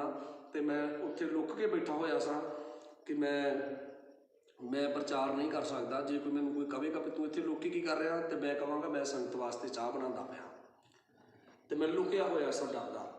ਤੇ ਜਦੋਂ ਆਗਿਆ ਮਿਲੀ ਕਿ ਜੋ ਮੁੰਡਾ ਪੱਟੀ ਤੋਂ ਆਇਆ ਹੈ, ਜਿਹੜਾ ਸੇਵਕ ਪੱਟੀ ਤੋਂ ਆਇਆ, ਉਹ ਕੀ ਕਰੇਗਾ, ਪ੍ਰਚਾਰ ਕਰੇਗਾ। ਤਾਂ ਮੇਰੇ ਨਾਲ ਦੇ ਆਏ ਔਰ ਉਹਨਾਂ ਮੈਨੂੰ ਲੱਭਿਆ, ਮੈਨੂੰ ਉਹਨਾਂ ਨੇ ਖਿੱਚ ਕੇ ਖੜਿਆ। ਮੈਂ ਨੰਗੜੀ ਮਿੰਨਤਾਂ ਕਰ ਰਿਹਾ ਸੀ ਵੀ ਤੁਸੀਂ ਪ੍ਰਚਾਰ ਕਰ ਦਿਓ, ਰੱਬ ਦਾ ਵਾਸਤਾ, ਮੈਨੂੰ ਅਜੇ ਨਹੀਂ ਕੁਝ ਆਉਂਦਾ, ਮੈਂ ਥੋੜ੍ਹੇ ਸਮੇਂ ਤੱਕ ਤਿਆਰ ਹੋ ਜਾਵਾਂਗਾ, ਅਜੇ ਮੈਂ ਕੁਝ ਨਹੀਂ ਕਰ ਸਕਦਾ। ਔਰ ਉਹ ਮੈਨੂੰ ਲੈ ਕੇ ਗਿਆ, ਕਹਿੰਦੇ ਨਹੀਂ, ਇਹ ਸੰਤ ਜੀ ਦਾ ਹੁਕਮ ਆ, ਇਹ ਹੁਕਮ ਜੋ ਹੋ ਗਿਆ ਇਹ ਮੰਨਣਾ ਪੈਣਾ ਤੁਹਾਨੂੰ। ਜਦੋਂ ਮੈਨੂੰ ਲੈ ਗਏ, ਮੈਂ ਪੈਂਟ ਸ਼ਰਟ ਪਾਈ ਸੀ ਔਰ ਉਹਨਾਂ ਮੇਰੀ ਵਰਦੀ ਚੇਂਜ ਕਰਾਈ ਰੂਮ ਦੇ ਅੰਦਰ, ਔਰ ਮੈਂ ਚਿੱਟੇ ਰੰਗ ਦਾ ਪਜਾਮਾ ਕੁੜਤਾ ਪਾਇਆ। ਤਾਂ ਮੈਨੂੰ ਰੂਮ ਦੇ ਵਿੱਚੋਂ ਸਟੇਜ ਉਹਨਾਂ ਨੇ ਫਿਰ ਬਾਹਰ ਬਾਹਾਂ ਤੋਂ ਫੜ ਕੇ ਲਿਆਂਦਾ ਕਿ ਚੱਲ। ਜਦੋਂ ਬਾਹਾਂ ਤੋਂ ਫੜ ਕੇ ਖੜ ਰਹੇ ਸੀ, ਫਿਰ ਉਹਨਾਂ ਨੂੰ ਮੈਂ ਕਿਹਾ ਕਿ ਨਹੀਂ, ਲੋਕ ਮੈਨੂੰ ਦੇਖਣਗੇ ਤੇ ਕੀ ਕਹਿਣਗੇ। ਮੈਂ ਕਿਹਾ ਮੈਨੂੰ ਛੱਡ ਦਿਓ। ਮੈਂ ਫੈਸਲਾ ਲਿਆ ਕਿ ਕੋਈ ਗੱਲ ਨਹੀਂ, ਹੁਣ ਇਹ ਤਾਂ ਕਰਨਾ ਹੀ ਪੈਣਾ ਵਾ, ਕੁਝ ਵੀ ਹੋਏਗਾ ਬੋਲਾਂਗੇ। ਹਾਲੇਲੂਇਆ। ਜਦੋਂ ਮੇਰੇ ਭੈਣ ਭਰਾਵੋ, ਮੈਨੂੰ ਬੋਲਣਾ ਆਉਂਦਾ ਨਹੀਂ ਸੀ, ਪਰ ਉਹਨਾਂ ਦੇ ਧੱਕੇਸ਼ਾਹੀ ਦੇ ਕਾਰਨ, ਜ਼ਬਰਦਸਤੀ ਖਿੱਚ ਕੇ ਖੜਨ ਦੇ ਕਾਰਨ ਕਿ ਤੁਹਾਡੀ ਡਿਊਟੀ ਲਗਾਈ ਹੈ ਵਚਨ ਸੁਣਾਉਣ ਦੀ। ਜਦੋਂ ਮੈਂ ਉਸ ਜਗ੍ਹਾ 'ਤੇ ਗਿਆ ਤਾਂ ਮੈਂ ਇਹੋ ਹੀ ਗੱਲ ਕਹੀ ਕਿ ਇਹ ਪਰਮੇਸ਼ਰ, ਫਸ ਗਿਆ ਮੈਂ, ਲੇਕਿਨ ਹੁਣ ਤੂੰ ਜੇ ਮੈਨੂੰ ਸਿਖਾਵੇ ਤਾਂ ਮੈਂ ਕੀ ਕਰ ਸਕਦਾ, ਬੋਲ ਸਕਦਾ ਹੈ। ਹਾਲੇਲੂਇਆ। ਸੋ ਮੇਰੇ ਭੈਣ ਭਰਾਵੋ, ਜਦੋਂ ਰੂਮ 'ਚੋਂ ਮੈਨੂੰ ਸਟੇਜ 'ਤੇ ਖੜ ਰਹੇ ਸੀ, ਜਦੋਂ ਸਟੇਜ 'ਤੇ ਉਹਨਾਂ ਨੇ ਖੜਨਾ ਸੀ, ਉਹਨਾਂ ਨੂੰ ਦਰਵਾਜ਼ੇ 'ਚੋਂ ਕਿਹਾ ਮੈਨੂੰ ਛੱਡ ਦਿਓ, ਮੈਂ ਤਿਆਰ ਹਾਂ। ਹਾਲੇਲੂਇਆ। ਉਸੇ ਸਮੇਂ ਪਰਮੇਸ਼ਰ ਦਾ ਆਤਮਾ ਮੇਰੇ ਉੱਪਰ ਆਇਆ। ਹਾਲੇਲੂਇਆ। ਇਸ ਗੱਲ ਨੂੰ ਪਤਾ ਨਹੀਂ ਕੋਈ ਸਮਝ ਪਾਵੇ ਜਾਂ ਨਾ ਪਾਵੇ, ਪਰ ਮੈਂ ਜੋ ਦੇਖਿਆ ਮੈਂ ਉਹ ਬੋਲ ਰਿਹਾ। ਹਾਲੇਲੂਇਆ। ਹਾਲੇਲੂਇਆ। ਉਸੇ ਸਮੇਂ ਪਰਮੇਸ਼ਰ ਦਾ ਆਤਮਾ ਮੇਰੇ ਕੋਲ ਆਇਆ ਤਾਂ ਪਰਮੇਸ਼ਰ ਨੇ ਉਹ ਵਚਨ ਮੇਰੇ ਨਾਲ ਪੂਰਾ ਕੀਤਾ, ਜਿਵੇਂ ਪਵਿੱਤਰ ਆਤਮਾ ਯਿਸੂ ਮਸੀਹ ਨੂੰ ਉਜਾੜ ਦੇ ਵਿੱਚ ਲੈ ਗਿਆ। ਮੱਤੀ 4 ਅਧਿਆਇ ਦੇ ਵਿੱਚ ਤੁਸੀਂ ਪੜ੍ਹ ਸਕਦੇ ਜੇ। ਉਸ ਸਮੇਂ ਕੋਈ 500 ਲੋਕਾਂ ਦੇ ਕਰੀਬ ਲੋਕ ਖੜੇ ਹੋਣਗੇ। ਉਹ ਸਾਰੇ ਲੋਕ ਮੇਰੇ ਆਤਮਾ ਦੇ ਵਿੱਚ ਹੋ ਗਿਆ, ਇੱਕ ਉਜਾੜ ਦੇ ਵਿੱਚ ਚਲਾ ਗਿਆ। ਮੈਂ ਤਾਂ ਹੈਗਾ ਸਟੇਜ ਦੇ ਉੱਪਰ ਸਾਂ ਤੇ ਆਤਮਾ ਮੇਰਾ ਸੀ ਜਿਹੜਾ ਉਹ ਉਜਾੜ ਦੇ ਵਿੱਚ ਚਲਾ ਗਿਆ। ਉਹ ਜਗ੍ਹਾ 'ਤੇ ਮੈਨੂੰ ਇੱਕ ਜੰਗਲ ਨੂੰ ਮੈਂ ਦੇਖ ਰਿਹਾ ਵਾਂ ਤੇ ਉੱਥੇ ਕੋਈ ਮਨੁੱਖ ਮੈਨੂੰ ਕੀ ਨਹੀਂ ਕਰ ਰਿਹਾ, ਨਜ਼ਰ ਨਹੀਂ ਆ ਰਿਹਾ। ਤਾਂ ਉਸ ਜਗ੍ਹਾ 'ਤੇ ਮੈਂ ਜਦੋਂ ਗਿਆ ਤੇ ਮੈਂ ਪ੍ਰਚਾਰ ਸ਼ੁਰੂ ਕੀਤਾ ਜਦ, ਤੇ ਮੈਂ 17 ਮਿੰਟ ਤੱਕ ਆਤਮਾ ਦੇ ਵਿੱਚ ਮੈਂ ਬੋਲਿਆ। ਹਾਲੇਲੂਇਆ। 17 ਮਿੰਟ ਤੱਕ ਉਸ ਜੰਗਲ ਦੇ ਵਿੱਚ ਮੈਂ ਪ੍ਰਚਾਰ ਕੀਤਾ, ਜੰਗਲ ਦੇ ਵਿੱਚ। ਔਰ ਮੈਂ ਦੇਖ ਰਿਹਾ ਸਾਂ ਉਸ ਜਗ੍ਹਾ 'ਤੇ ਇਹ ਵਚਨ ਪੂਰਾ ਕੀਤਾ ਮੱਤੀ 4 ਵਾਲਾ ਕਿ ਆਤਮਾ ਦੀ ਅਗਵਾਈ ਨਾਲ ਯਿਸੂ ਉਜਾੜ ਵਿੱਚ ਗਿਆ ਤੇ ਮੈਨੂੰ ਪ੍ਰਭੂ ਸੱਚਮੁੱਚ ਉਜਾੜ ਦੇ ਵਿੱਚ ਲੈ ਗਿਆ। 17 ਮਿੰਟ ਮੈਂ ਉਜਾੜ ਦੇ ਵਿੱਚ ਰਿਹਾ, ਆਤਮਾ ਦੇ ਵਿੱਚ। ਸਰੀਰ ਚਰਚ ਵਿੱਚ ਸੀ ਪਰ ਆਤਮਾ ਕਿੱਥੇ ਸੀ? ਉਜਾੜ ਦੇ ਵਿੱਚ। ਉਸ ਸਮੇਂ ਤੋਂ ਬਾਅਦ ਉਹ ਇੱਕ ਹੋਰ ਕੀ ਮੈਂ ਦੇਖ ਰਿਹਾ, ਜੋ ਮੈਂ ਪ੍ਰਚਾਰ ਕਰ ਰਿਹਾ ਕਿ ਮੇਰੀ ਆਵਾਜ਼, ਮੈਂ ਨਹੀਂ ਬੋਲ ਰਿਹਾ, ਉਹ ਅੰਦਰੋਂ ਆਪੇ ਆ ਰਹੀ ਨੇ। ਉਹ ਪ੍ਰਚਾਰ ਇੰਨਾ ਜ਼ਬਰਦਸਤ ਸੀ ਕਿ ਚਰਚ ਦੇ ਵਿੱਚ ਪੂਰੀ ਤਰ੍ਹਾਂ ਗੂੰਜ ਰਿਹਾ ਕਿ ਜਿਵੇਂ ਬਹੁਤ ਵੱਡਾ ਕੋਈ ਪ੍ਰਚਾਰ ਕਰ ਰਿਹਾ ਹੋਵੇ। ਬਹੁਤ ਕੋਈ ਆਤਮਿਕ ਪਾਸਟਰ ਬੜਾ ਗਹਿਰਾਈ ਵਿੱਚ ਕੋਈ ਕੀ ਕਰ ਰਿਹਾ ਹੋਵੇ, ਪ੍ਰਚਾਰ ਕਰ ਰਿਹਾ ਹੋਵੇ। ਔਰ ਇਹ ਮੇਰੇ 'ਚ ਕੋਈ ਵੀ ਲਿਆਕਤ ਨਹੀਂ ਸੀ, ਉਹ ਪਵਿੱਤਰ ਆਤਮਾ ਖੁਦ ਕਰ ਰਿਹਾ ਸੀ ਸਾਰਾ ਕੁਝ। ਮੈਂ ਉਜਾੜ ਵਿੱਚ ਸਾਂ, ਲੇਕਿਨ ਲੋਕ ਉੱਥੇ ਬੈਠੇ ਸੀ, ਉਹ ਮੈਨੂੰ ਸੁਣ ਰਹੇ ਸੀ। ਉਹ ਮੈਨੂੰ ਨਹੀਂ ਸੀ ਦਿਸ ਰਹੇ, ਪਰ ਮੈਂ ਉਹਨਾਂ ਨੂੰ ਕੀ ਕਰ ਰਿਹਾ ਸਾਂ? ਬੋਲੋ, ਦਿਸ ਰਿਹਾ ਸਾਂ। ਉਹ ਜਗ੍ਹਾ 'ਤੇ ਇੱਕ ਹੋਰ ਪ੍ਰਭੂ ਨੇ ਦਰਸ਼ਨ ਦਿੱਤਾ ਮੈਨੂੰ। ਜਦੋਂ ਮੈਂ ਪ੍ਰਚਾਰ ਕਰ ਰਿਹਾ, ਮੂਸਾ ਨੇ ਇੱਕ ਝਾੜੀ ਦੇਖੀ ਆ, ਝਾੜੀ ਨੂੰ ਅੱਗ ਲੱਗੀ ਹੋਈ ਆ। ਤਾਂ ਉਸ ਜਗ੍ਹਾ 'ਤੇ 2 ਝਾੜੀਆਂ ਨੇ, ਇੱਕ ਸੱਜੇ ਤੇ ਇੱਕ ਖੱਬੇ। ਉਹ ਅੱਗ ਦੇ ਨਾਲ ਕੀ ਕਰ ਰਹੀਆਂ ਸੀ? ਬੋਲੋ, ਅੱਗ ਦੇ ਨਾਲ ਅੱਗ ਲੱਗੀ ਹੋਈ ਸੀ ਉਹਨਾਂ ਨੂੰ। ਅੱਗ ਲੱਗੀ ਸੀ, ਸੜ ਨਹੀਂ ਸੀ ਰਹੀਆਂ, ਉਹ ਨਾਸ ਨਹੀਂ ਸੀ ਹੋ ਰਹੀਆਂ। ਉਹਨਾਂ 'ਚੋਂ ਅੱਗ ਕੀ ਕਰ ਰਹੀ ਸੀ? ਬੋਲੋ, ਨਿਕਲ ਰਹੀ ਸੀ। ਇੱਕ ਸੱਜੇ ਇੱਕ ਖੱਬੇ ਵਿਚਾਲੇ ਮੈਂ ਕੀ ਕੀਤਾ ਹੋਇਆ ਖੜਾ। 17 ਮਿੰਟ ਜਦੋਂ ਮੈਂ ਪ੍ਰਚਾਰ ਕੀਤਾ, ਉਸ ਜਗ੍ਹਾ 'ਤੇ ਜਿਹੜੇ ਮੇਰੇ ਨਾਲ ਦੇ ਸੀ ਉਹ ਸੁਣ ਹੈਰਾਨ ਹੋ ਰਹੇ ਨੇ ਕਿ ਇਹ ਇਨਸਾਨ ਡਰ ਰਿਹਾ ਸੀ, ਇਹਨੂੰ ਲਿਆਂਦਾ ਕਿਵੇਂ ਆ? ਚਾਹ ਬਣਾਉਣ ਵਾਲੇ ਚੌਂਕੇ 'ਚੋਂ, ਜਿੱਥੇ ਖਾਣਾ ਬਣਦਾ ਵਾ, ਉੱਥੋਂ ਨੂੰ ਮਤਲਬ ਕੀ ਕੀਤਾ, ਧੂ ਘਸੀਟ ਕੇ ਲਿਆਂਦਾ, ਜ਼ਬਰਦਸਤੀ ਫੜ ਕੇ ਚੁੱਕ ਕੇ ਲਿਆਂਦਾ। ਫਿਰ ਕੱਪੜੇ ਪਾ ਕੇ ਚੇਂਜ ਕਰਨ ਤੋਂ ਬਾਅਦ ਵੀ ਇਹਨੂੰ ਸਟੇਜ ਤੱਕ ਕੀ ਲਿਆਂਦਾ? ਬੋਲੋ, ਬਾਹਾਂ ਫੜ ਕੇ ਕੀ ਕੀਤਾ? ਬੋਲੋ, 2 ਜਣਿਆਂ ਨੇ ਲੈ ਕੇ ਆਂਦਾ। ਪਰ ਇਹ ਇਨਸਾਨ ਕੀ ਕਰ ਰਿਹਾ? ਬੋਲੋ, ਪ੍ਰਚਾਰ ਜਿਹੜਾ ਵਧੀਆ ਕਰਦਾ ਪਿਆ ਹੈ, ਇੰਨਾ ਜ਼ਬਰਦਸਤ ਕਰਦਾ ਪਿਆ ਹੈ ਕਿ ਲੋਕ ਸੁਣਨ ਵਾਲੇ ਹੈਰਾਨ ਹੋ ਰਹੇ ਨੇ, ਕਿਉਂਕਿ ਆਵਾਜ਼ ਕਿਹਦੀ ਸੀ? ਆਤਮਾ ਦੀ ਸੀ। ਅੱਗ ਦੀਆਂ ਝਾੜੀਆਂ ਮੈਨੂੰ ਨਜ਼ਰ ਆ ਰਹੀਆਂ ਹੈ, ਜੰਗਲ ਦੇਖ ਰਿਹਾ ਮੈਂ। 17 ਮਿੰਟ ਬੀਤੇ। ਜਦੋਂ 17 ਮਿੰਟ ਹੋਏ ਤਾਂ ਮੈਂ ਉਸ ਜਗ੍ਹਾ 'ਤੇ, ਸਾਡੇ ਪਾਸਟਰ ਸਾਹਿਬ ਦੇ ਬੇਟੇ ਸੀ ਜਿਨ੍ਹਾਂ ਦਾ ਨਾਮ ਪ੍ਰੇਮ ਰਜਾ ਹੈ, ਔਰ ਉਹਨਾਂ ਨੂੰ ਦੇਖਿਆ ਕਿ ਜਿਸ ਜਗ੍ਹਾ 'ਤੇ ਮੈਂ ਚਾਹ ਬਣਾ ਰਿਹਾ ਸਾਂ, ਸਟੇਜ ਤੋਂ ਮੈਂ ਦੇਖਿਆ ਕਿ ਸਭ ਤੋਂ ਪਹਿਲਾਂ ਉਹ ਇੱਕ ਹੋਰ ਉੱਥੇ ਮੇਰੇ ਨਾਲ ਲੜਕਾ ਸੇਵਾ ਕਰਦਾ ਸੀ, ਉਹ ਜਦੋਂ ਸਭ ਤੋਂ ਪਹਿਲਾਂ ਨਿਗਾਹ ਉਹਨਾਂ ਲਗੇ ਦੇਖੀ ਤਾਂ ਬੜਾ ਮੇਰੇ ਨੂੰ ਦੇਖ ਕੇ ਖੁਸ਼ ਹੋ ਰਹੇ ਨੇ, ਬੜਾ ਹੈਰਾਨ ਹੋ ਰਹੇ ਨੇ। ਹੈਰਾਨ ਇਸ ਕਰਕੇ ਹੋ ਰਹੇ ਨੇ ਕਿ ਜਿਸ ਬੰਦੇ ਨੂੰ ਗੱਲ ਕਰਨੀ ਨਹੀਂ ਆ ਰਹੀ, ਜਿਹੜਾ ਬੰਦਾ ਕਦੀ ਕਿਸੇ ਨਾਲ ਖੁੱਲ੍ਹ ਕੇ ਕੀ ਨਹੀਂ ਕੀਤਾ, ਬੋਲਿਆ ਨਹੀਂ ਆ, ਤੇ ਅੱਜ ਇਹ ਬੜੇ ਜੋਸ਼ ਨਾਲ ਪ੍ਰਚਾਰ ਕਰ ਰਿਹਾ ਤੇ ਸਭ ਲੋਕ ਦੇਖ ਦੇਖ ਕੇ ਹੈਰਾਨ ਹੋ ਰਹੇ ਨੇ ਕਿ ਇੰਨੇ ਜੋਸ਼ ਨਾਲ ਕੀ ਕਰ ਰਿਹਾ, ਬੋਲੋ ਪ੍ਰਚਾਰ ਕਰ ਰਿਹਾ। ਜਦੋਂ ਮੈਂ 17 ਮਿੰਟ ਹੋਏ ਤਾਂ ਮੈਂ ਉਹਨਾਂ ਨੂੰ ਦੇਖਿਆ, ਉਸ ਤੋਂ ਬਾਅਦ ਮੇਰੀ ਜ਼ੁਬਾਨ ਬੰਦ ਹੋ ਗਈ। ਮੈਂ ਇਨਸਾਨਾਂ ਨੂੰ ਦੇਖ ਲਿਆ ਕਿ ਮੈਨੂੰ ਕੀ ਕਰ ਰਿਹਾ, ਕੋਈ ਸੁਣ ਰਿਹਾ ਹੈ।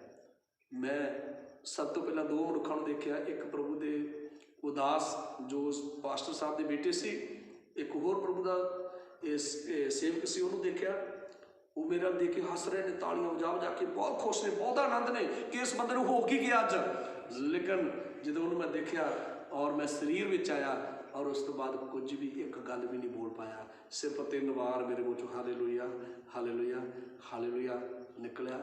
ਉਸ ਤੋਂ ਬਾਅਦ ਮੈਂ ਪ੍ਰਾਰਥਨਾ ਵੀ ਨਹੀਂ ਕਰ ਪਾਇਆ ਕਿ ਪ੍ਰਭੂ ਤੂੰ ਮੇਰੀ ਮਦਦ ਕੀਤੀ ਹੈ, ਮੈਂ ਤੇਰਾ ਧੰਨਵਾਦ।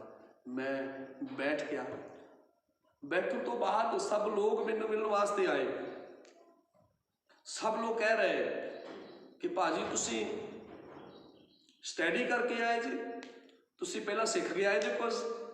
ਮੈਂ ਇਹਨਾਂ ਨੂੰ ਕਹਿ ਰਿਹਾ ਕਿ ਭਾਜੀ ਨਹੀਂ, ਸਟੱਡੀ ਕਰਕੇ ਨਹੀਂ ਆਇਆ ਮੈਂ, ਮੈਨੂੰ ਤਾਂ ਆਉਂਦਾ ਨਹੀਂ ਕੁਝ ਵੀ, ਮੈਂ ਤਾਂ ਪਹਿਲੀ ਵਾਰ ਬੋਲਿਆ ਵਾਂ ਔਰ ਪਤਾ ਨਹੀਂ ਕੀ ਮੈਂ ਬੋਲ ਗਿਆ, ਪਤਾ ਨਹੀਂ ਕਿੰਨੀਆਂ ਗਲਤੀਆਂ ਹੋ ਗਈਆਂ।